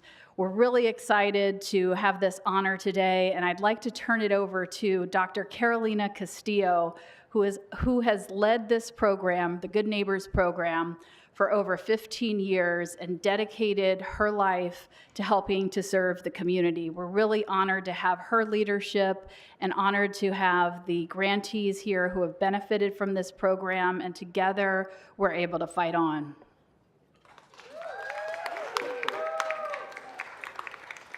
Good morning. Thank you, Effie. Thank you, Councilmember Price. Thank you to the City Council for this incredible honor. I'm truly honored to accept this special recognition on behalf of our team. And I'd like to recognize Donkita and all of our team members. We have staff here who are contributors, who are supporters, who have been doing this for many, many years as well. And the incredible longtime grant partners who have been with us for decades as partners serving the community. They make Good Neighbors possible. As an alumni and a first-generation college student, as a single mom, as a daughter of immigrants, this program is very, very dear to me. I'm proud to work at USC at an institution that is doing this type of work, and with Good Neighbors initiative that is pulling together all of our community members, again, to have this incredible transformation of lives of youth and families happening every day. I know firsthand, similar to Effie, how transformative it is to have people who believe in you, support you, and that's what Good Neighbors does for the youth and families in our communities. And it's a community that stands beside you.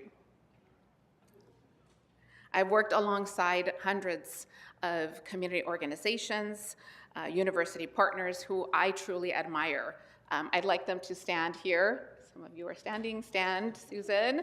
I admire them. Yes, let's give them a hand. I have the honor and privilege to work with incredible community leaders, USC leaders in this program. And I thank you for your dedication and your commitment to this important work. This initiative is so much more than funding. It builds a network of trust. It creates spaces where young people, like I saw myself years ago, and others that are here, who can see their potential, where families know they are supported, and where community leaders have the resources to drive meaningful change. Thank you all for believing in this work in our neighborhoods and in the power of lifting each other up. I'd like to give a special thank you to Carolyn Webber-Macias, who's here, for your leadership in the early days of Good Neighbors when she was at USC, and for being a catalyst that set this initiative forward. And of course, I have to thank my parents, my mother and my father who are here with me today, my sister, my son. They are my rock and my support, and they allow me to be able to make this happen. And I'm also now a proud mom of a Trojan graduate because my son was also able to graduate from USC. So finally, thank you all to all of our supporters. This would not be possible without you. We look forward to working with you, city council members as well. We serve 5 districts in the city council. We'd like to move to serve all of them and continue to doing this important work moving forward. So thank you. I'm very excited that you'll be hearing from 3 individuals here who are working on the programs, who have benefited from the programs, and they're moving those programs forward. So I'd like to turn it over to Nancy, starting with Nancy.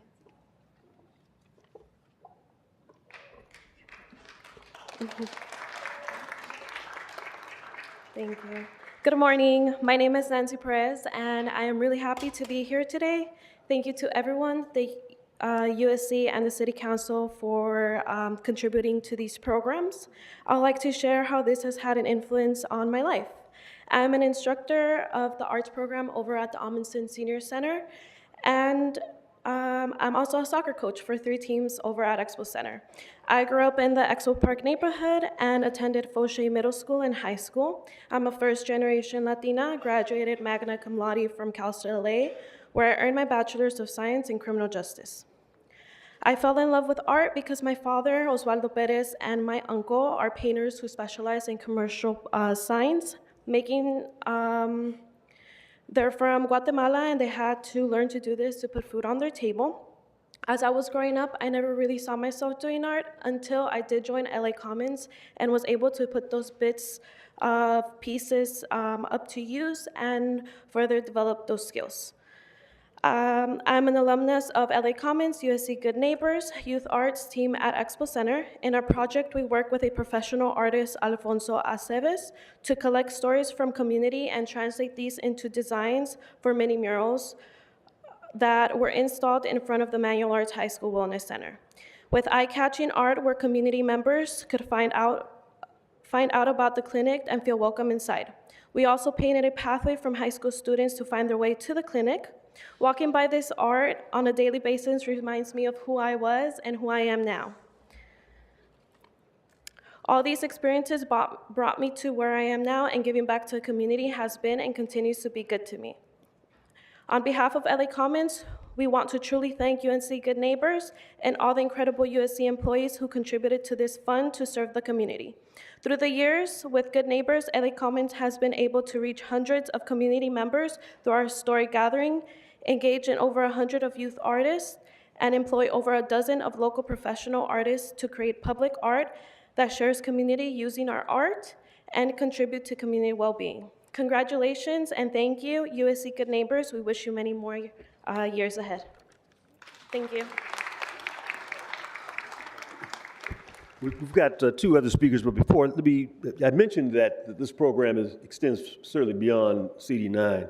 A lot of activity goes on in CD1, and I'm going to bring up Councilwoman Hernandez just to speak to the efforts and to the impact of this program in CD1. Councilwoman? Thank you, Councilmember. Thank you, colleagues. Thank you, Councilmember, for allowing me to join you. Colleagues, Jonathan, I brought my wrong documents. Thank you. But I just want to start off by saying I really think this program, especially the support that y'all are giving our elementary schools. It's Multnomah Elementary School, and there are many other programs that y'all have supported in Council District 1, and I hope that we can expand those programs and work deeper in partnership, because we're seeing how those impacts are intergenerational. There are 17 grantees that are thrown down in Council District 1, 2 of which are here today. We have USC Viterbi School of Engineering with mission science and building opportunities with teachers in schools, Darren Gray. Thank you for supporting our teachers and increasing computer science access for our students at Multnomah Elementary. And then we have USC Dornsife School of Letters, Arts, and Sciences and the JEP Readers Plus program. Susan Harris, your work making sure that the students at Norwood Street Elementary School have the literacy and math support they need to succeed is incredibly important, especially seeing how at the federal government, the Department of Education is being dismantled. This now more than ever is critical for our communities. As we celebrate, I also want to recognize that times are uncertain, and we know that the most vulnerable are working class families. It's the youth who deserve every opportunity, but face barriers at every turn. This is why this campaign is more important now than ever, and this is also why your work, your dedication to education access, health and wellness, sustainability, and workforce development deserves to be celebrated and supported. So thank you so much for being here, for investing in our communities, for stepping up, and for being consistent. Thank you so much. Congratulations on 30 years of impact. Thank you. Thank you, Councilwoman. Let's next hear from Kevin Martinez, the Boyle Heights Beat Community Engagement Director. Kevin?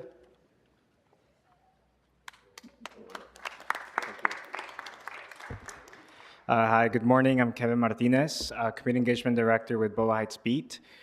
Even though I joined as a staff about 2 years ago, I'm actually a product of Boyle Heights Beat. I joined the Boyle Heights Beat in 2011 when I was a junior in high school.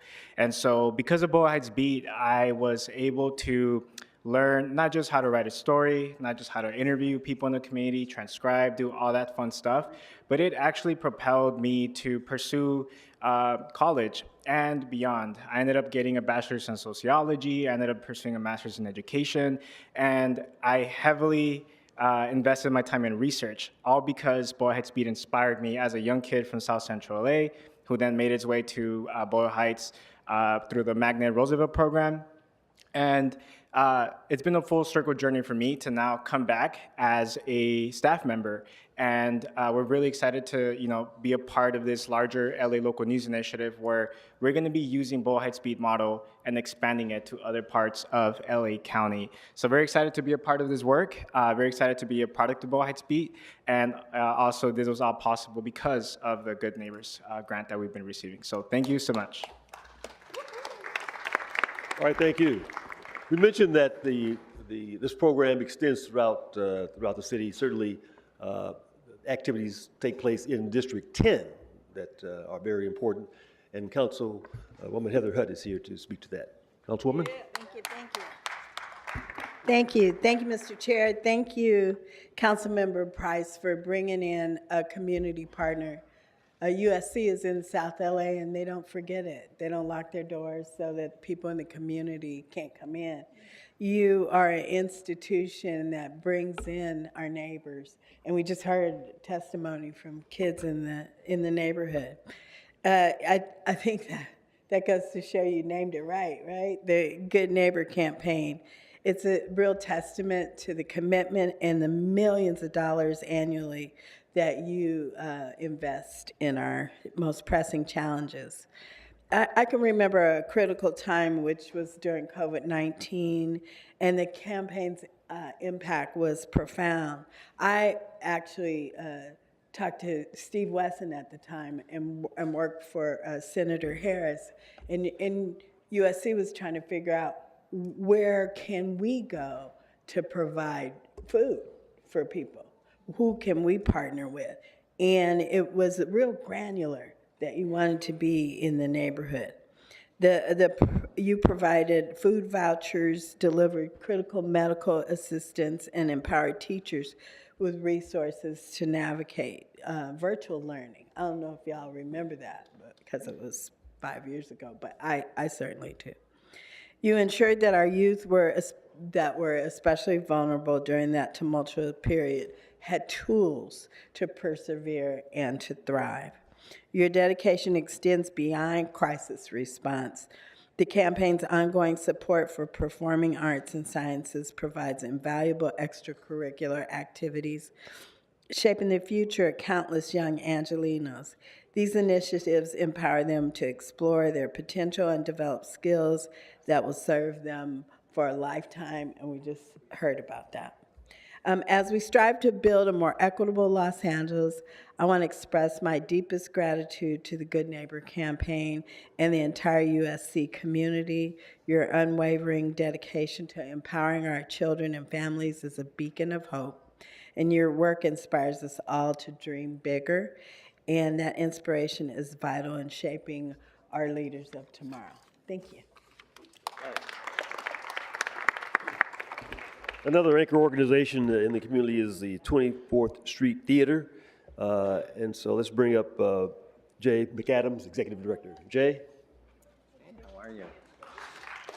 Thank you. Jay McAdams, 24th Street Theater. Good to see you, Councilmember Price and Councilmember Hernandez without the face paint for a change.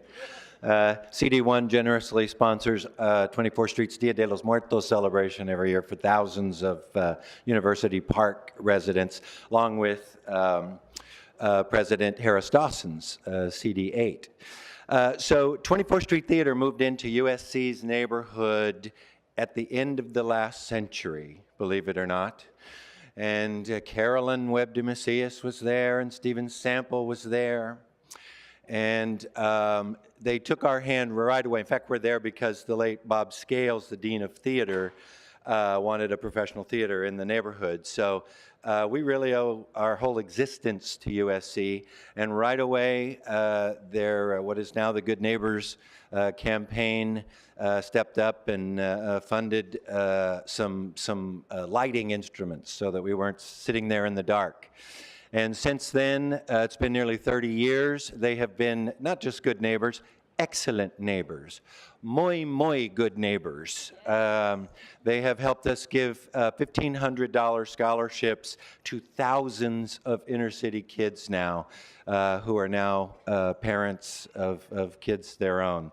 So we have only been able to do what we've done as a great little arts organization because of USC. So thanks to the good neighbors, the excellent neighbors, and congrats, Dr. Castillo.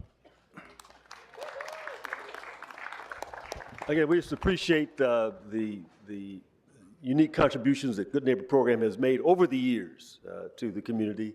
And it just underscores the fact that whether it is at USC or UCLA or Cal State or Stanford, it's important to have good relationships with the academic community because they do play an important role in furthering the growth and development in our community. And so on behalf of Councilwoman Hernandez, Councilwoman Hutt, we'd like to present a cert to the University of Southern California Good Neighbors Campaign. Continued success.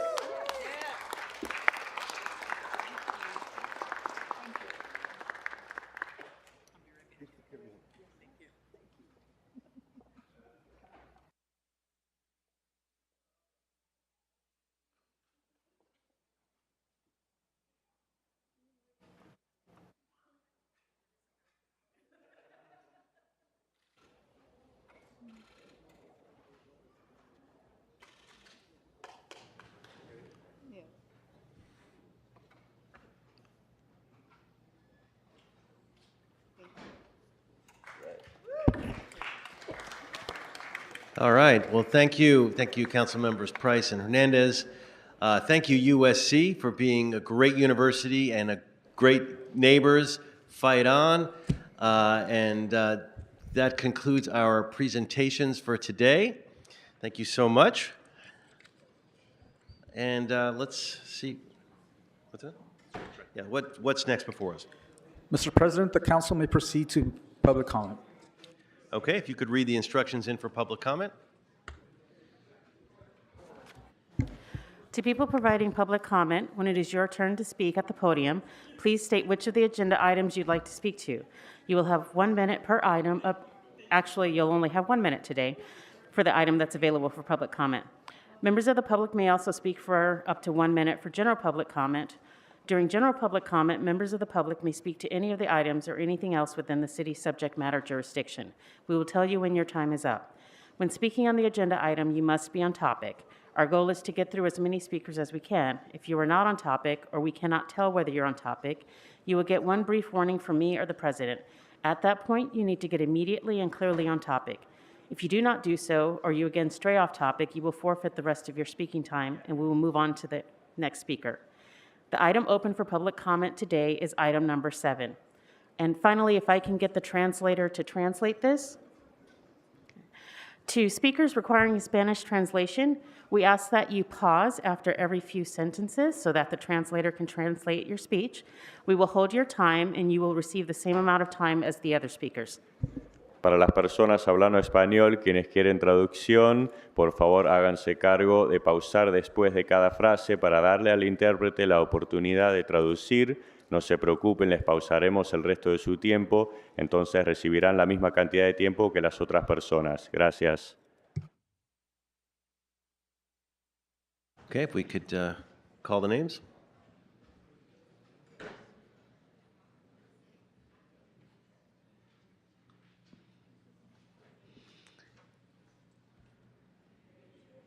Miss Nicole Parker, Audit LA, Bridget Barlow,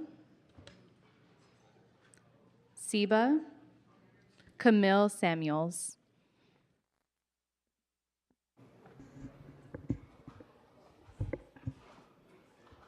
Okay, if your name's been called, please make your way to the podium.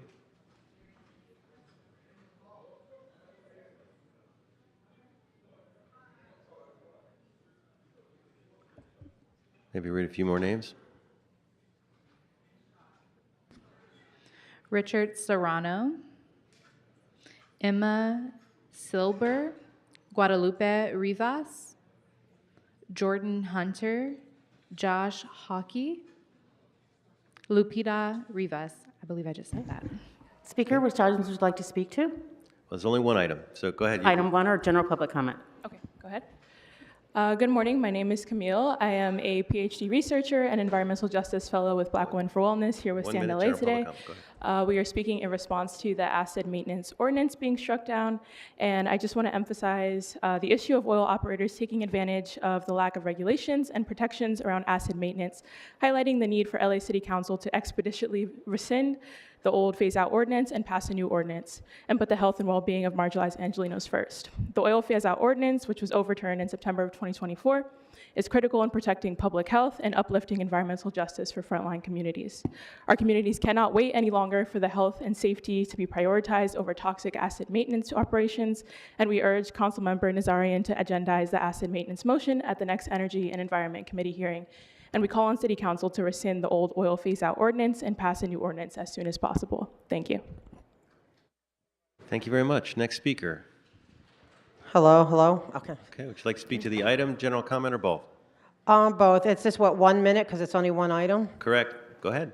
Okay, but where's the other who's the city attorney today?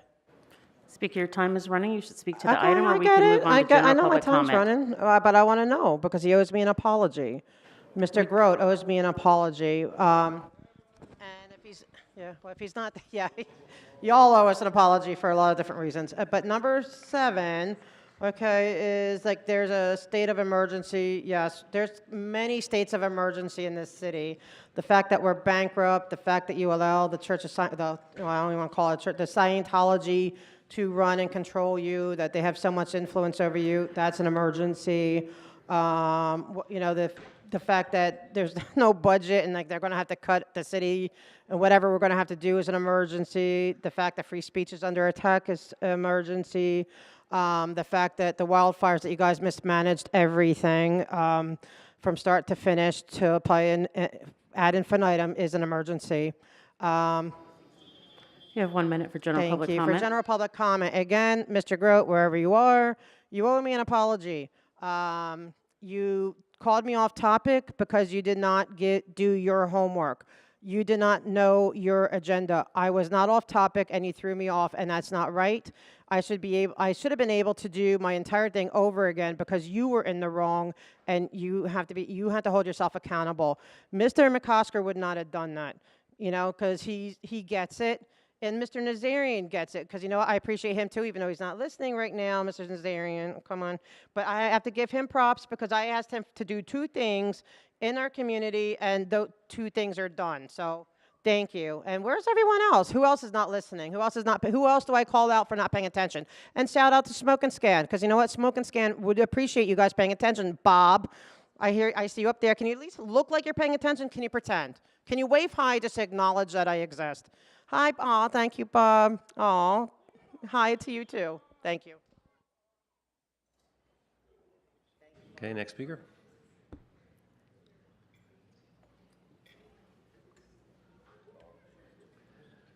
Welcome. You wish to speak to the item? 2 minutes, or number 7, and general public comment.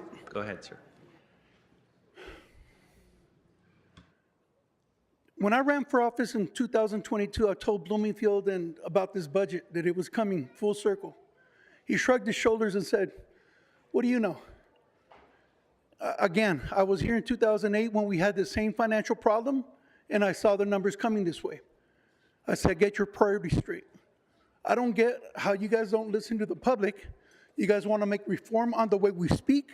How about listening? That should be something that you guys should all do, because you're wasting our money not listening, and we give you information to make this city better. I don't get what you guys are doing, sitting here doing your own tasks when you should be listening to the public. There's a reason we take the time to come out here. Sure as heck ain't that I don't have other things to do. I come and give you 40 years of experience. I told you this thing was happening.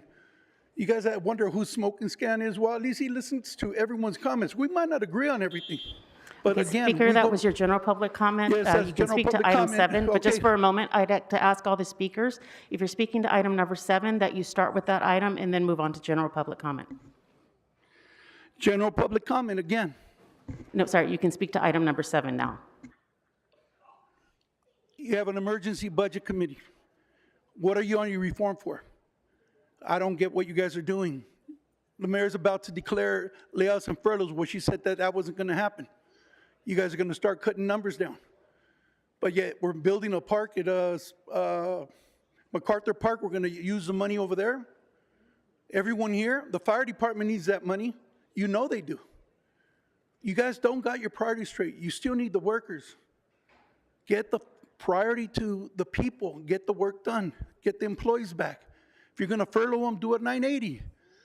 Give them 3 days off, Friday, Saturday, and Sunday, and the other group can be Saturday, Sunday, and Monday.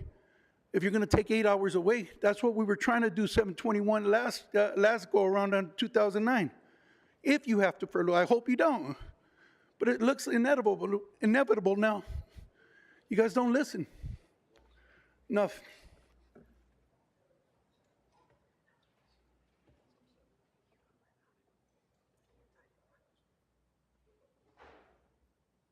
Yes, Speaker, are you here to speak to item number 7 or general public comment? or Just both? general public comment. Okay, you'll have 1 minute. Great, thank you. Good morning. My name is Emma Silber. I'm the Climate Justice Associate at Physicians for Social Responsibility Los Angeles and a part of the Stand LA Coalition, Stand Together Against Neighborhood Drilling Los Angeles. We're here because we are concerned that since the oil phase-out ordinance was overturned last September, there have been high numbers of acid maintenance projects happening throughout the city, particularly in Wilmington. And these projects are highly toxic with lots of negative health impacts. And we are here to urge the City Council and specifically Councilmember Nazarian to agendize the acid maintenance motion. Our communities cannot wait any longer for these projects to stop. They are impacting their health and safety, and City Council must hear this motion to protect environmental justice and public health. So thank you so much for your time.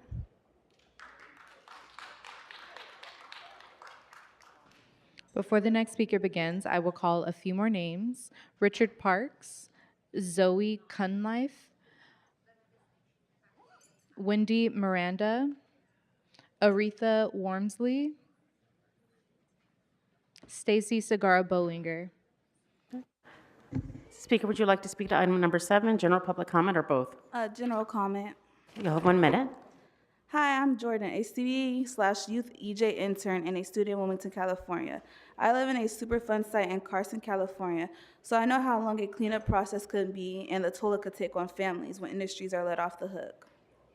I wouldn't be here today with my community missing work and school if you had all worked with us in readopting the city ordinance as soon as possible. Last year, in December 2024, I went around the Wilmington community to inform residents about acid maintenance notice.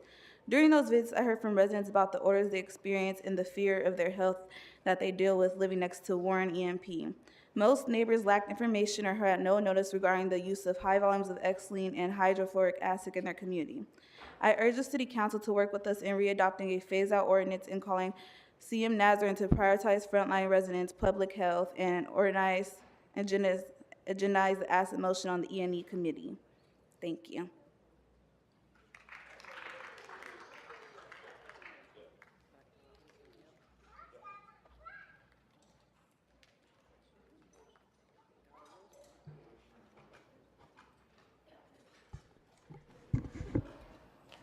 Speaker, would you like to speak on item number 7, general public comment, or both? Buenos días, mi nombre es Guadalupe Rivas, comentario público, necesito interpretación. Hello, yes, my name is Guadalupe Rivas. I need a translator and I would like to do general public comment. You'll have 1 minute. Tiene un minuto. Buenos días, soy miembro de SCOP y está en LA y pido al Comité de Energía y Medio Ambiente que escuche la moción del expediente del Consejo 24-1580 sin más demoras. Dado el Un reciente momento, por revés. favor. Yes, hello, my name is Guadalupe. I'm a member of SCOPE and Stand LA, and I'm asking the Environment and Energy Committee to listen to the amendment for the council amendment 24-1580 and to expedite it without further delay. Dado el reciente revés en la lucha para eliminar la perforación petrolera, Because of the reversal in the fight to eliminate oil drilling, debemos tomar todas las medidas posibles para evitar más daños a nuestras comunidades. and we should take all the possible measures to avoid further damage to our communities. Les instamos a que agenden la moción sobre el mantenimiento con ácido en la próxima audiencia. And we ask for you guys to agendize a motion for the maintenance of acid in the following committee. Audiencia del comité. La salud y seguridad de nuestros residentes no deben sacrificarse en beneficio de las empresas de combustibles fósiles. And the health and the security of our residents should not be sacrificed for the benefit of fossil fuel companies. Las comunidades de color en la primera línea de esta crisis han soportado la carga de la contaminación tóxica. Communities of color are in the front lines of this crisis, and they have always supported the toxic contamination for a long time. Okay, Speaker, your time is up. Señora, se le acabó su tiempo.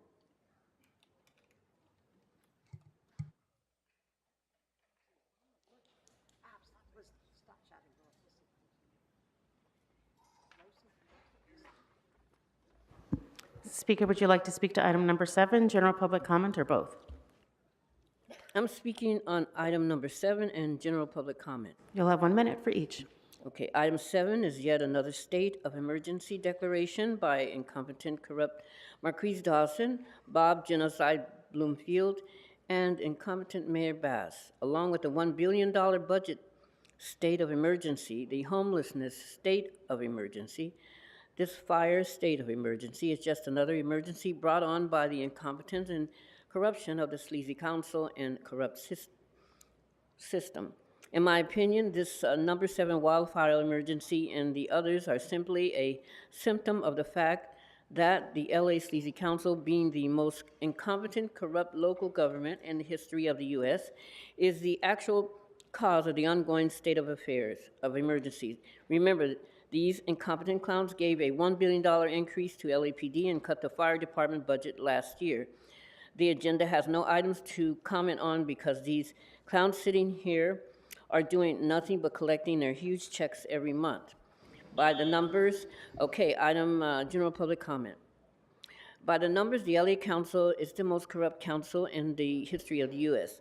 Another agenda with near 0 items for public comment because these clowns are doing nothing via their incompetence. The city burns to the ground while Dawson sits there with no tie and snacking on food while Ramen and Soto Martinez were eating entire plates of food at the last council meetings. Unprofessional and incompetent. Fire damage, $275 billion, 6,000 homes destroyed. Raging homelessness is epidemic. The city is over $1 billion broke from incompetence and corruption. There is nothing to comment on because these clowns are doing nothing. Meanwhile, current Price trial resumes on the 25th because there are now 2 grand juries and apparently more indictments forthcoming, but he is sitting here voting daily. What a total disgrace.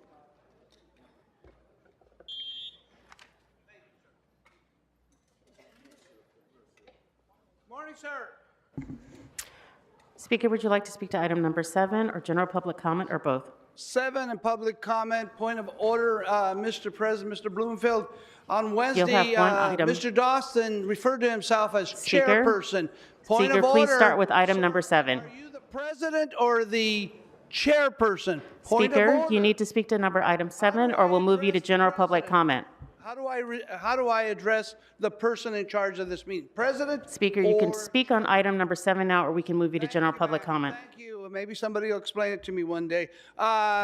Emergencies. You know, the biggest emergency in this room is on both sides.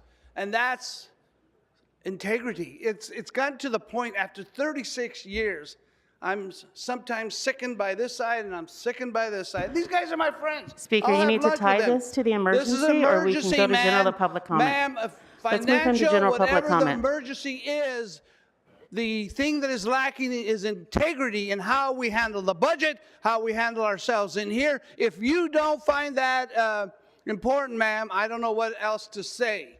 But again, I would hope those of you who stood around and watched Ms. Martinez destroy this council, shame on you, because everybody knew what Mrs. Martinez was doing, and yet nobody did anything. That's called integrity, and that's called state of emergency. All right, let's go into public comment, ma'am. May I? Clock is running. You're in general public comment now. Thank you, Madam City Attorney. You know, I want to thank the city workers who were up in Porter Ranch. Because they were there, speed was slowed down. Cars weren't going fast. People were able to walk up there and exercise because John Lee hasn't done anything. Where are you, Mr. Lee? Where are you? Speaker, your time is up.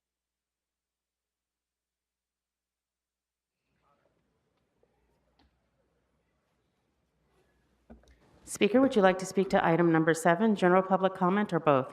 General public comment. You'll have 1 minute. My name is Richard Parks. I serve with Redeemer Community Partnership in South LA. The City Council has recognized that oil and neighborhoods do not mix.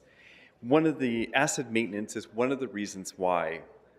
Acid jobs bring tens of thousands of gallons of highly toxic, carcinogenic fluids, acids, into our community next to homes, hospitals, and even schools. We have seen ambient fumes from these acid jobs kill and burn plants outside of the drill site. The oil phase-out ordinance put an end to this practice. Now, oil companies are flooding our communities with acid work. We need the Energy and Environment Committee to agendize Council File 241580, which protects public health, enforces our existing code, and costs the city nothing. Mr. Nazarian, I hope that you will agendize this item immediately. Thank you.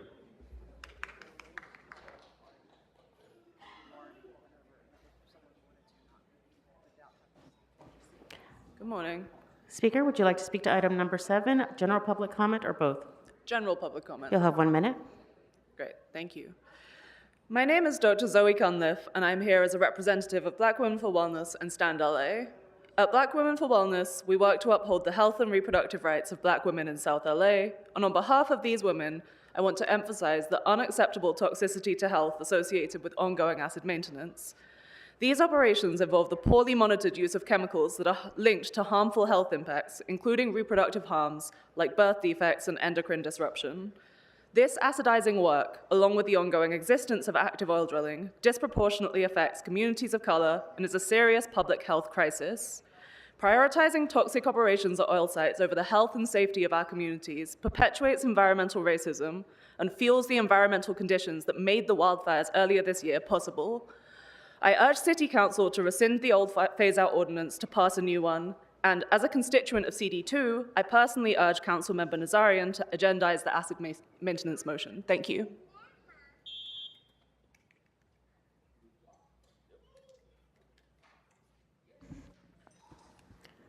Speaker, would you like to speak to item number 7, or general public comment, or both? General public comment. You'll have 1 minute. My name is Iretha. I'm a member of Scope LA and Stand LA. I am urging the Energy and Environment Committee to hear the motion from Council File 241580. As a matter of urgency, we urge you to agendize the acid maintenance motion at the next committee hearing. Our residents' health and safety should not be sacrificed for fossil fuel profits. Black and brown communities have been bearing the burden of toxic pollution for a long last week. We sent a letter to Councilmember Nazarian requesting this motion to be agendized, and nothing so far. We cannot afford it. Councilmember Nazarian and this committee must act now. Thank you. Before the next speaker begins, I will call more names. Ashley Hernandez, Matt Towery, Amelia Guzman, Maria Doge, Tanya Borja. And Speaker, would you like to speak to item number 7 or general public comment or both? General public comment. You'll have 1 minute. My name is Wendy, and I am with Esperanza Community Housing and a member of the Stand LA Coalition. I urge you all to take immediate action to agendize the asset maintenance motion at the next Energy and Environment hearing. Given the recent setback in the fight to phase out oil drilling, we must do everything we can to protect our communities. Frontline BIPOC communities should not be left behind, and our health and safety should not be compromised for the benefit of fossil fuel companies. Last week, we sent a letter to Councilmember Nazarian asking him to agendize this motion at the Energy and Environment Committee. However, we have not heard back from his office, and the item was not agendized for this past Tuesday. Our communities cannot wait any longer for their health and safety to be prioritized over toxic asset maintenance operations, and we urge Councilmember Nazarian to agendize the asset maintenance motion at the next Energy and Environment Committee hearing, and we call on the City Council to rescind the oil phase-out ordinance and pass a new ordinance as soon as possible. Thank you.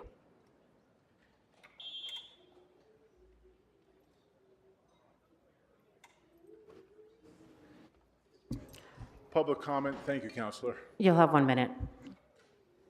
Dawson was supposed to file a motion today regarding correction of public speech, and I still don't see it posted.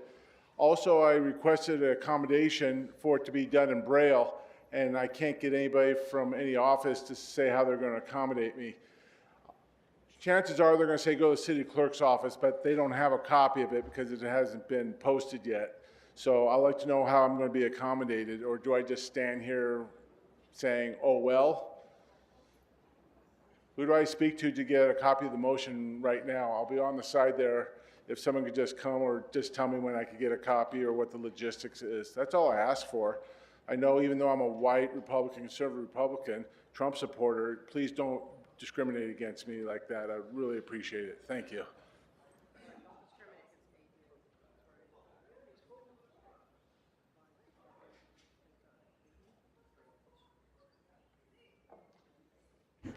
Speaker, would you like to speak to item number 7 or general public comment or both? General public comment. You'll have 1 minute. Okay. Hello, my name is Imelda Guzman. I'm part of CBE Communities for Environment and as a youth leader. I am also a resident and student in Wilmington. Growing up in Wilmington, my friends and peers had a lot of breathing problems or headaches. As a resident, I don't want a future where we keep allowing this injustice to keep hurting us despite our victories in passing an essential public health ordinance in 2022. Our communities have been told to wait and get in line because there are other public health priorities where we are getting sick because neighborhood oil drilling. I urge the City Council to rescind the old ordinance and make a new one, and for Councilmember Nazarian to stand up and amend the asset maintenance motion to protect frontline Los Angeles residents. That's all.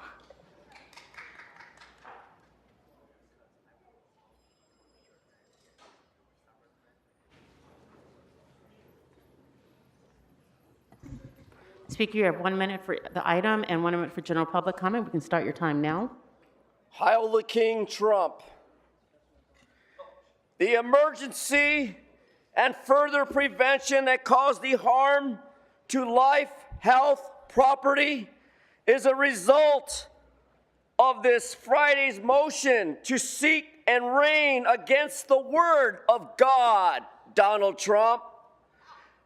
To obtain whatever state and federal assistance, Donald Trump, do not give Los Angeles a goddamn dime, for the Pope will go to hell. Snyder versus Phelps, accountability on this. Now it's quiet. Now I can hear myself. I'm the enforcer. You need me in your meeting. You desire me. just like God when you pray every night to allow that criminal Price to sit there. Now into my general public comment. It is my understanding that the rules of decorum violate constitutional rights. I don't believe so. Now that you have this story out, exclusive council president, Negro set to target vile slurs. Well, this is not vile. This is for the record. Brandenburg versus Ohio. A dirty nigger, send the Jews back to Israel. Let's give them back to the dark garden. Save America. Let's go back to constitutional betterment. Bury the niggers. We intend to do our part. Give us our state rights. Freedom for the whites. Nigger will have to fight for every inch he gets from now on. Now that's protected speech. And if it's not, should listen. I am God. Trump, Trump, Trump, Trump, Trump, Trump, Trump. Goodbye. Next speaker.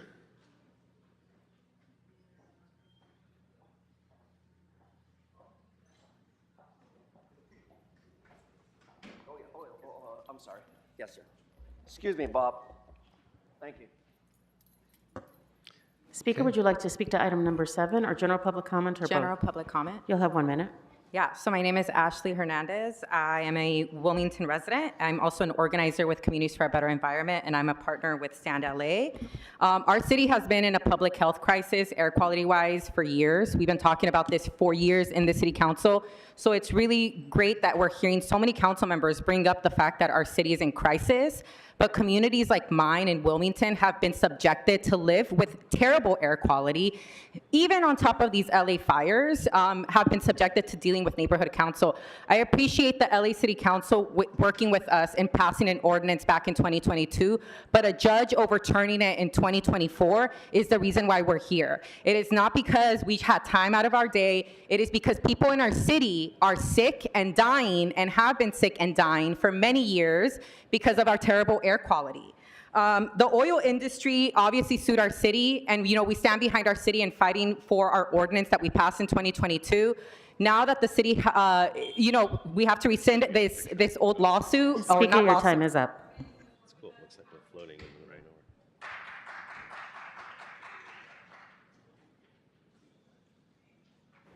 Speaker, would you like to speak to item number 7 or general public comment or both? General public comment. You'll have 1 minute. Good morning. My name is Tanya Borja. I am a staff member at Scope in LA and a member of Stand LA, where I work alongside residents fighting for environmental justice. Acid maintenance pumps thousands of gallons of hazardous chemicals like high-fluoric acid and methanol into aging wells in our neighborhood. These chemicals are linked to cancer, birth defects, respiratory diseases, and yet they continue to be used with little oversight. South LA already faces high rates of asthma and chronic illness due to decades of environmental racism, and this only makes it worse. Our communities cannot wait any longer for action. I urge Councilmember Nazarian to agendize the acid maintenance motion at the next Energy and Environment Committee, and I urge the rest of the council to pass stronger oil phase-out ordinance now. Our health must become before corporate profits. Thank you.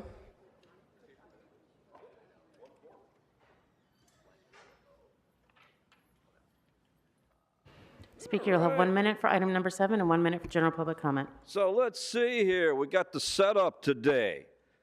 I know what you're going to do, Bob. I know you got an emergency, Bob. I know what this shit's about. I hired the lawyer this morning. I got it all down, man. I got it all down. But you know what? You got a scandal coming. Big scandal coming that I fucking found out about yesterday. And you know what? It involves all kinds of shit. Attempted murder, extortion. Speaker, you need to speak to the item now. We can move you to general public comment. It's all about an emergency. You have a state of emergency you want to extend. I agree. The city is in crisis. It's in a Mafia Rico crisis. I totally agree, Bob, and I'm glad you brought this motion. I think this criminal enterprise known as the City Council should file immediately for bankruptcy. Now for the general comment. No more puppet? Yes, sir. Yes, sir. We will use proper language, sir. No N-word, sir. No C-word, sir. You tell me what to say, and I'll say it. You tell me how to say it and what to fucking say, and you tell me how to dress, you tell me how to walk, you tell me what language to listen to, you tell me what music I can listen to and not listen to. Yes, sir. Yes, sir. Because you got your blackmail ready to blackmail my ass. Yes, sir. Because right now, I'm in a very important negotiation. And I'm not going to let this fucking bullshit up here interfere with it. So you know what? Post your goddamn illegal goddamn motion. We're here and we're ready to go. You tell me how to speak, sir. Speaker, your time is up. At ease. At ease. Thank you. Next. At ease. Dismissed. Sir. Dismissed.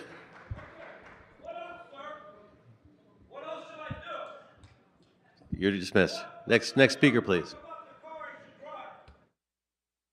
Next speaker. Speaker, you're disturbing Drive this whatever meeting. car you want. Please refrain from shouting. Okay, you're disrupting the meeting at this point, so please stop disrupting the meeting. That's your only warning. All right. Okay, we don't need to Speaker, tackle you've you, been but you are officially removed from the meeting. Rule 7, Rule 12. You have been officially removed, not because of the content of your comments, but because you are disrupting this meeting. So you are removed. Get out. You Rule 7, Rule 12, everything. Just get out. Get out. You are, again, it's not the content. It is that you are disrupting. Please remove this disruptive goat puppet handler.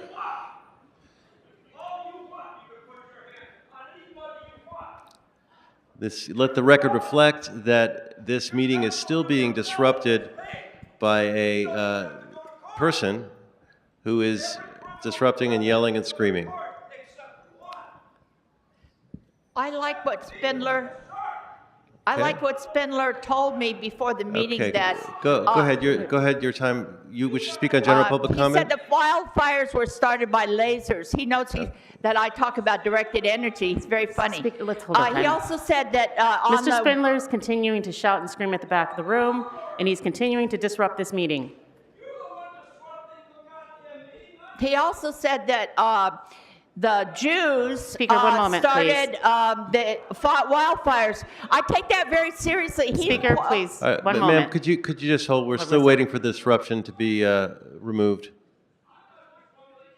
A half-Jewish, and I don't like anti-Semitism. I don't even joke about it. You can continue your public comment. Go ahead. Okay, I sent a letter to Blumenthal yesterday, or day before yesterday, about $3 that I was gypped $3.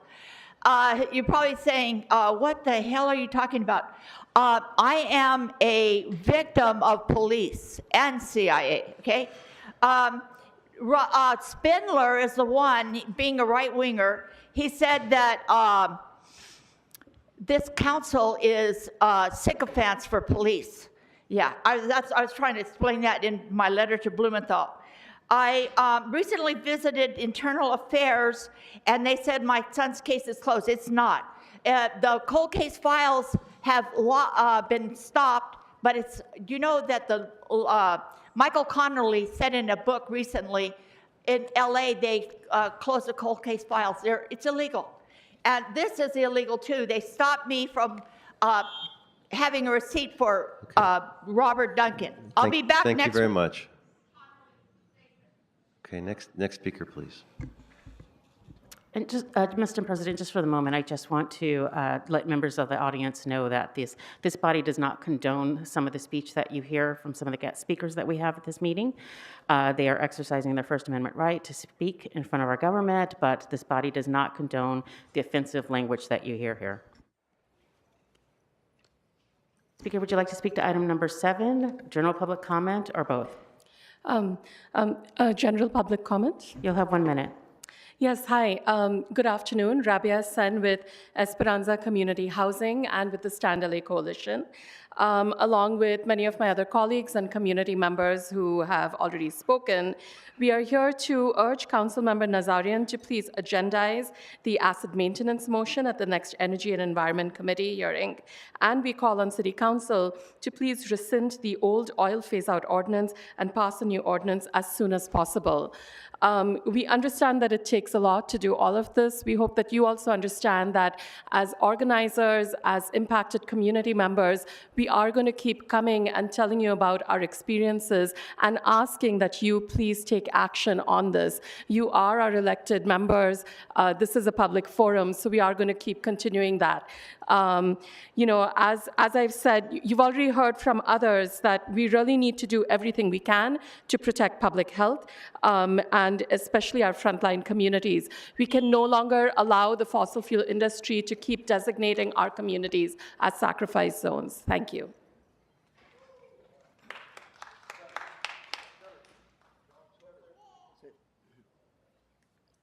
Speaker, would you like to speak to item number 7 or general public comment? Comment. You have 1 minute. I am the Reverend Louis Chase, Minister of Community Outreach at the Holman United Methodist Church and a proud member of Stand LA. A few years ago, we commended the City Council on taking bold and urgent steps to phase out oil drilling in this city. Oil extraction continued to be injurious to the health, safety, security, and wealth and health of our communities. As you know, the chemicals used in acid maintenance contributes to worsening air quality, endangering residents who live, work, and go to school in the Adams area.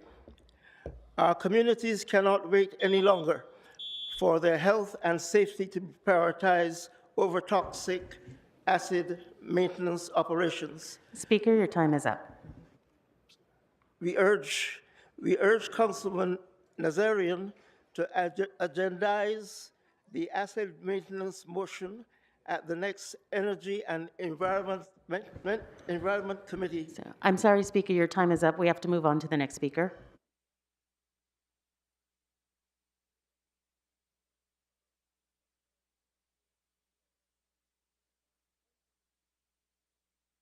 Speaker, would you like to speak to item number 7, general public comment, or both? I'm going to do item number 7. I'm also going to do general comment. You have 1 minute for each. Okay, in regards to number 7, my name is John Scudder, United States Marine Corps veteran. I also own this construction company, Detail Express Construction. So in regards to item 7 and the cleanup and the quality of air, this to me, this is an abortion. With the fires that you guys are cleaning up and scraping and removing, you're only taking off the first couple of inches and you're declaring the soil is safe. Nobody's done a real soil analysis. I got a client right now that when they went down 10 inches, it's still bad. It's $150,000 to fix it. So I'm bringing this to City Council's attention because even though you're taking off some of the top stuff and you guys are arguing about where it needs to be dumped, we need a hazmat official dump yard to be able to take all of this stuff. And it needs to be away from cities, it needs to be away from schools. I'm gonna go to general comment now, and on my general, I'm gonna also speak about item 6, which has to do with the homelessness. We are not seeing the results that should happen from all the money that's getting spent here with homelessness and eradicating the population. They said it dropped by 5%. I call bullshit on that because I see more homeless people all over. I was here last week because the homeless people are burning down Chinatown. They burned down a new construction site that we called the City Council on at least 15 times, sent videos. Nobody did nothing. The site burned. it destroyed a senior building. I got 95 displaced senior citizens in my community. All right, and I'm speaking to you again, Mrs. Hernandez. I got homeless people sitting by CVS, robbing it every day. They burned a 2-story building down there. Across the street, 3 vacant houses. I actually had a bid in on the houses. It took them 14 times so they actually burned them all to the ground. Now it's just vacant land. They burned 2 cars 50 feet from my apartment. Eradicate this. Do something about it, please. Thank you, Speaker. I believe that's the last speaker. Okay. Public comment is officially closed. What's next on our agenda? Mr. President, the council may now consider item 7. Okay. Item 7 is now before us. Any members wish to speak to this item? Seeing no members on the queue, let's open the roll, close the roll, tally the votes. 11 ayes. Okay, the measure is adopted. Next item. Council has motions for posting and referral. Without objection, they're posted and referred. The desk is clear, sir. Okay, great. Colleagues, are there any announcements? Okay, seeing no announcements, I believe we have some adjourning motions. So if I could ask everybody in the chambers to rise with respect to the folks we are going to adjourn. And colleagues, if you could press the queue if you're interested in adjourning motions, but I will start with Councilwoman Hernandez. Thank you, Council President. Colleagues, I rise to adjourn today's council meeting in honor of Stephen Skedzik, Jr., a beloved husband, father, and man who knew the true meaning of hard work and good humor. Stephen was raised in Glendale, California, and spent over 15 years in Atwater Village, where he led a life rooted in hard work, love, and community. Stephen understood what it meant to build, not just with his hands, as he did through his own construction business, but through the bonds of family, friendship, and community. Stephen worked at the Department of Water and Power for the last 3 years, and let me tell you, he loved that job. Stephen worked long, hard hours because that's who he was, reliable, consistent, and relentless until the job was done. He would say, "I can't let my boys down." His crew was younger than he was. He was a 57-year-old man, but he challenged himself to prove that he was still that guy. His greatest role, and the one he valued most, was being a family man. His wife and children were his world, whether it was camping under the stars, riding dirt bikes, or sharing stories and laughter around a fire. He made every moment count. He leaves behind a network of family, coworkers, friends, and neighbors, all of whom will miss his witty jokes and selflessness. His passing is a tremendous loss to the city of Los Angeles. Today, my office mourns with his family, my council staff member David Duran, and all who were lucky enough to know him. Thank you, Stephen. Thank you so much to your service to the city and for your example of what it truly means to put family first. May you be resting in the warm embrace of our ancestors. Thank you so much. Thank you. Next, I'll call Mr. McCosker. Thank you very much, Mr. President. Colleagues, I rise today to adjourn in the memory of Michael George Marculus, who passed away peacefully on March 11th, 2025. Mike was born on October 18th, 1931 in Mutual, Utah. He was raised in Helper, Utah by his father, George, and his mother, Terpsichore, along with brothers John, Nick, Chuck, and Jimmy.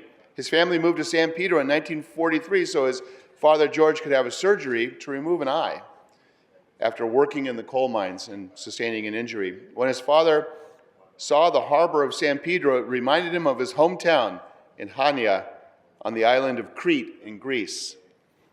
Mike grew up in Barton Hill, which is in San Pedro, where my father grew up, and resided on O'Farrell Street until his passing.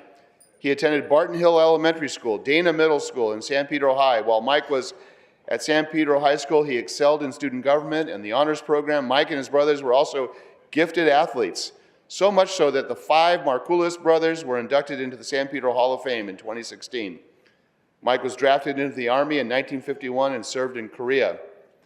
He was incredibly proud of his country. After the war, he joined the LAPD and graduated #1 in his class in 1956. He served with the LAPD for over 36 years, where he retired as a Lieutenant 2 with South Bureau Homicide. He led by example and set the bar high. While serving in the LAPD, he also taught administration of justice for 30 years at Harbor College and East LA, ELAC. while he was also the director of Delinquency Institute School of Public Administration at University of Southern California. He served on many community service organizations. He was one of the founding members of the Gang Alternative Program, GAP, in our area. Mike retired in 1992 to spend time with his wife and his family. He had married his neighbor and his high school sweetheart, Alicia Sanchez, in 1954, and they were married until Alicia's passing in October of 2009. Alicia was everything to him. He's preceded in death by his wife, Alicia, his father, his mother, brothers John, Chuck, and Nick, his in-laws, brothers-in-law, Robert Sanchez, Armando Sanchez, and Francisco Dominguez, and sisters-in-law, Julia Dominguez and Ana Sanchez, very loving family. Mike lived in a park right at the entrance of San Pedro, and in that park we had a number of flags representing our sister cities around the world, one of which was Greece. And when Mike was getting older and sick, his daughter, Elaine, called me and said, "Would you mind moving the flag so that Mike can see it from our porch?" And so I personally went out there, and I don't know if I was authorized, but I took down a couple of flags and I put up the Greek flag. Put up the Greek flag right in the middle of that park so Mike could see it. And later this week or next week, we'll be delivering to Elaine that flag, that very same flag, so that she can have it as a memory of her father and his love of both his native land of Greece and his love of country. So may Mike rest in peace. Thank you, very touching. Next, we'll go to Councilwoman Hutt. Thank you, Mr. Chair. Colleagues, today I rise in honor of the life of a remarkable man, Dr. Ludlow B. Cury. Dr. Cury dedicated over 50 years to enhancing minority health care in Los Angeles. Notably, he founded the historic West Adams Community Hospital in 1971, the first Black-owned hospital of its scale in California, generating over 1,000 jobs. He also played a pivotal role in the development of Martin Luther King Jr. Hospital in the Willowbrook area. For over 2 decades, Dr. Cury served as chair of family medicine at MLK Jr. Hospital, where he oversaw departmental accreditation and facilitated the training of thousands of medical professionals. He was instrumental in establishing the MEDEX Physician Assistant Program, a leading national initiative. Beyond his professional roles, Dr. Cury was a dedicated mentor and educator, contributing to numerous boards in community organization. Dr. Cury's contributions were recognized with numerous awards, including the National Medical Association's Practitioner of the Year and induction into the UCLA School of Public Health's Alumni Hall of Fame.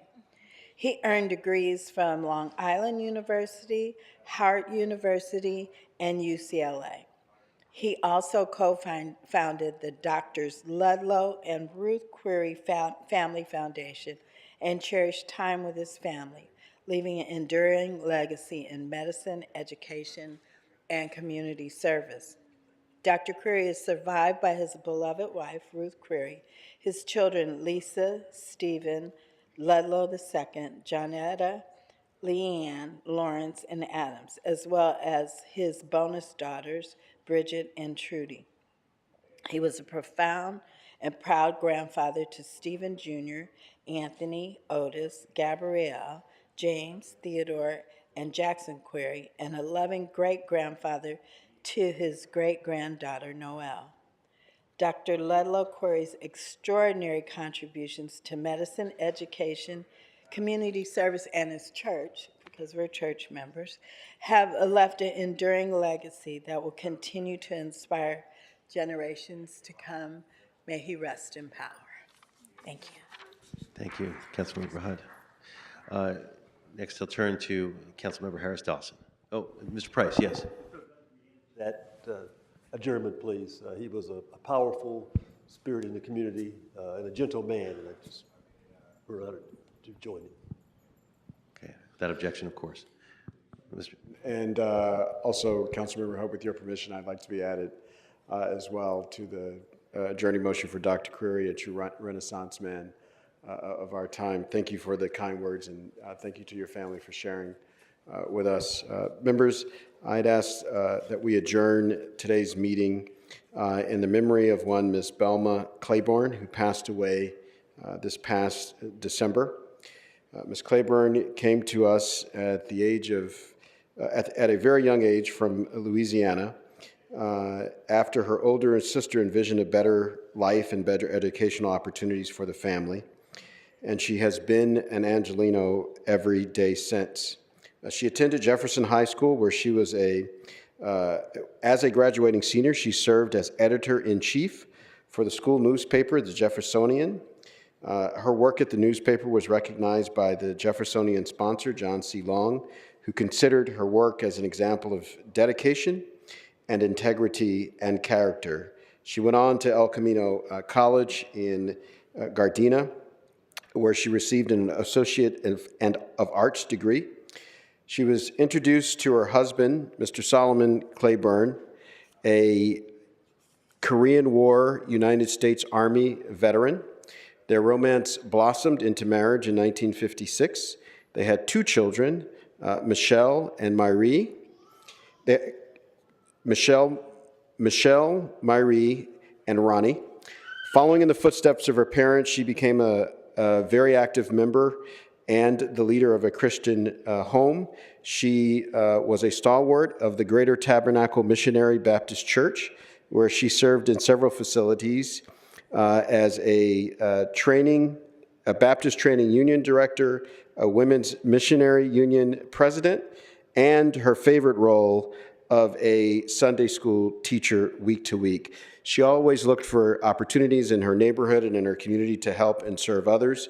In her professional career, she spent her life working on the behalf of the people of Los Angeles, 10 years in private industry, 10 years for our own Los Angeles Unified School District, several years here working for our Chief Legislative Analyst Office that supported this city council, and then 14 years in our Department of Water and Power as a senior clerk.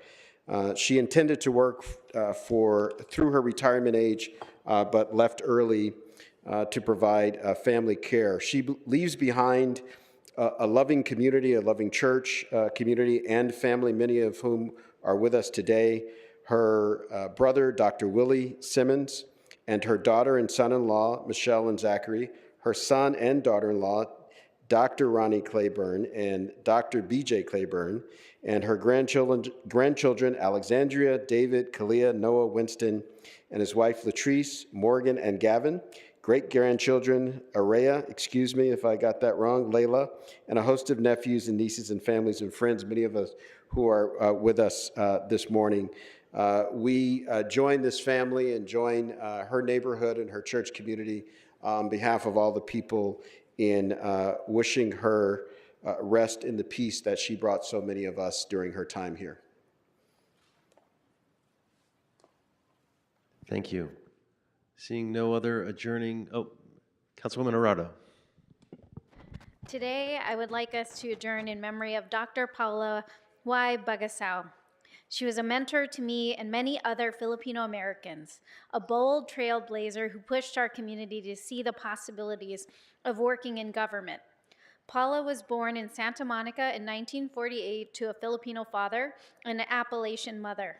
Her parents, Benjamin Bagasao and Mary Wasmer, were residents of California, but had to marry in Ohio due to the state's anti-miscegenation laws at the time. She grew up beside her siblings Brad and Ann in West LA in a community of Manongs and their wives. She obtained her PhD in education management at UCLA and began her career as a teacher at Bell Junior High in Chula Vista. A few of her career highlights include being part of the first U.S. Department of Education ever under President Jimmy Carter, going on a special assignment with the United Nations in the Philippines, and supporting the Filipino Democrats and Nurses of New York during President Clinton's campaign. Following Clinton's election, she joined the presidential transition team and later served as a senior advisor at USAID. Throughout her career, Paula authored numerous policy papers and researched educational inequities, focusing on low-income students, Filipino Americans, Asian Americans, and Latinos. She was also an early advocate for digital equity. Beyond her professional work, Paula was a community leader and organizer. She was a founding member of Paula, the Filipino Americans of Los Angeles Democrats, and was elected to the Glassell Park Neighborhood Council. Alongside her husband, Tony, she mentored and advised numerous Filipino Americans to enter politics, some of whom I see in this room today. She is remembered as a maverick in the Filipino American community of Los Angeles, a valued friend, neighbor, and mentor, and a champion for justice, equity, and representation. She is deeply missed. Rest in power, Anne. Thank you. Are there any other adjourning motions? Seeing none, go forth, find revenues, find savings, serve the city.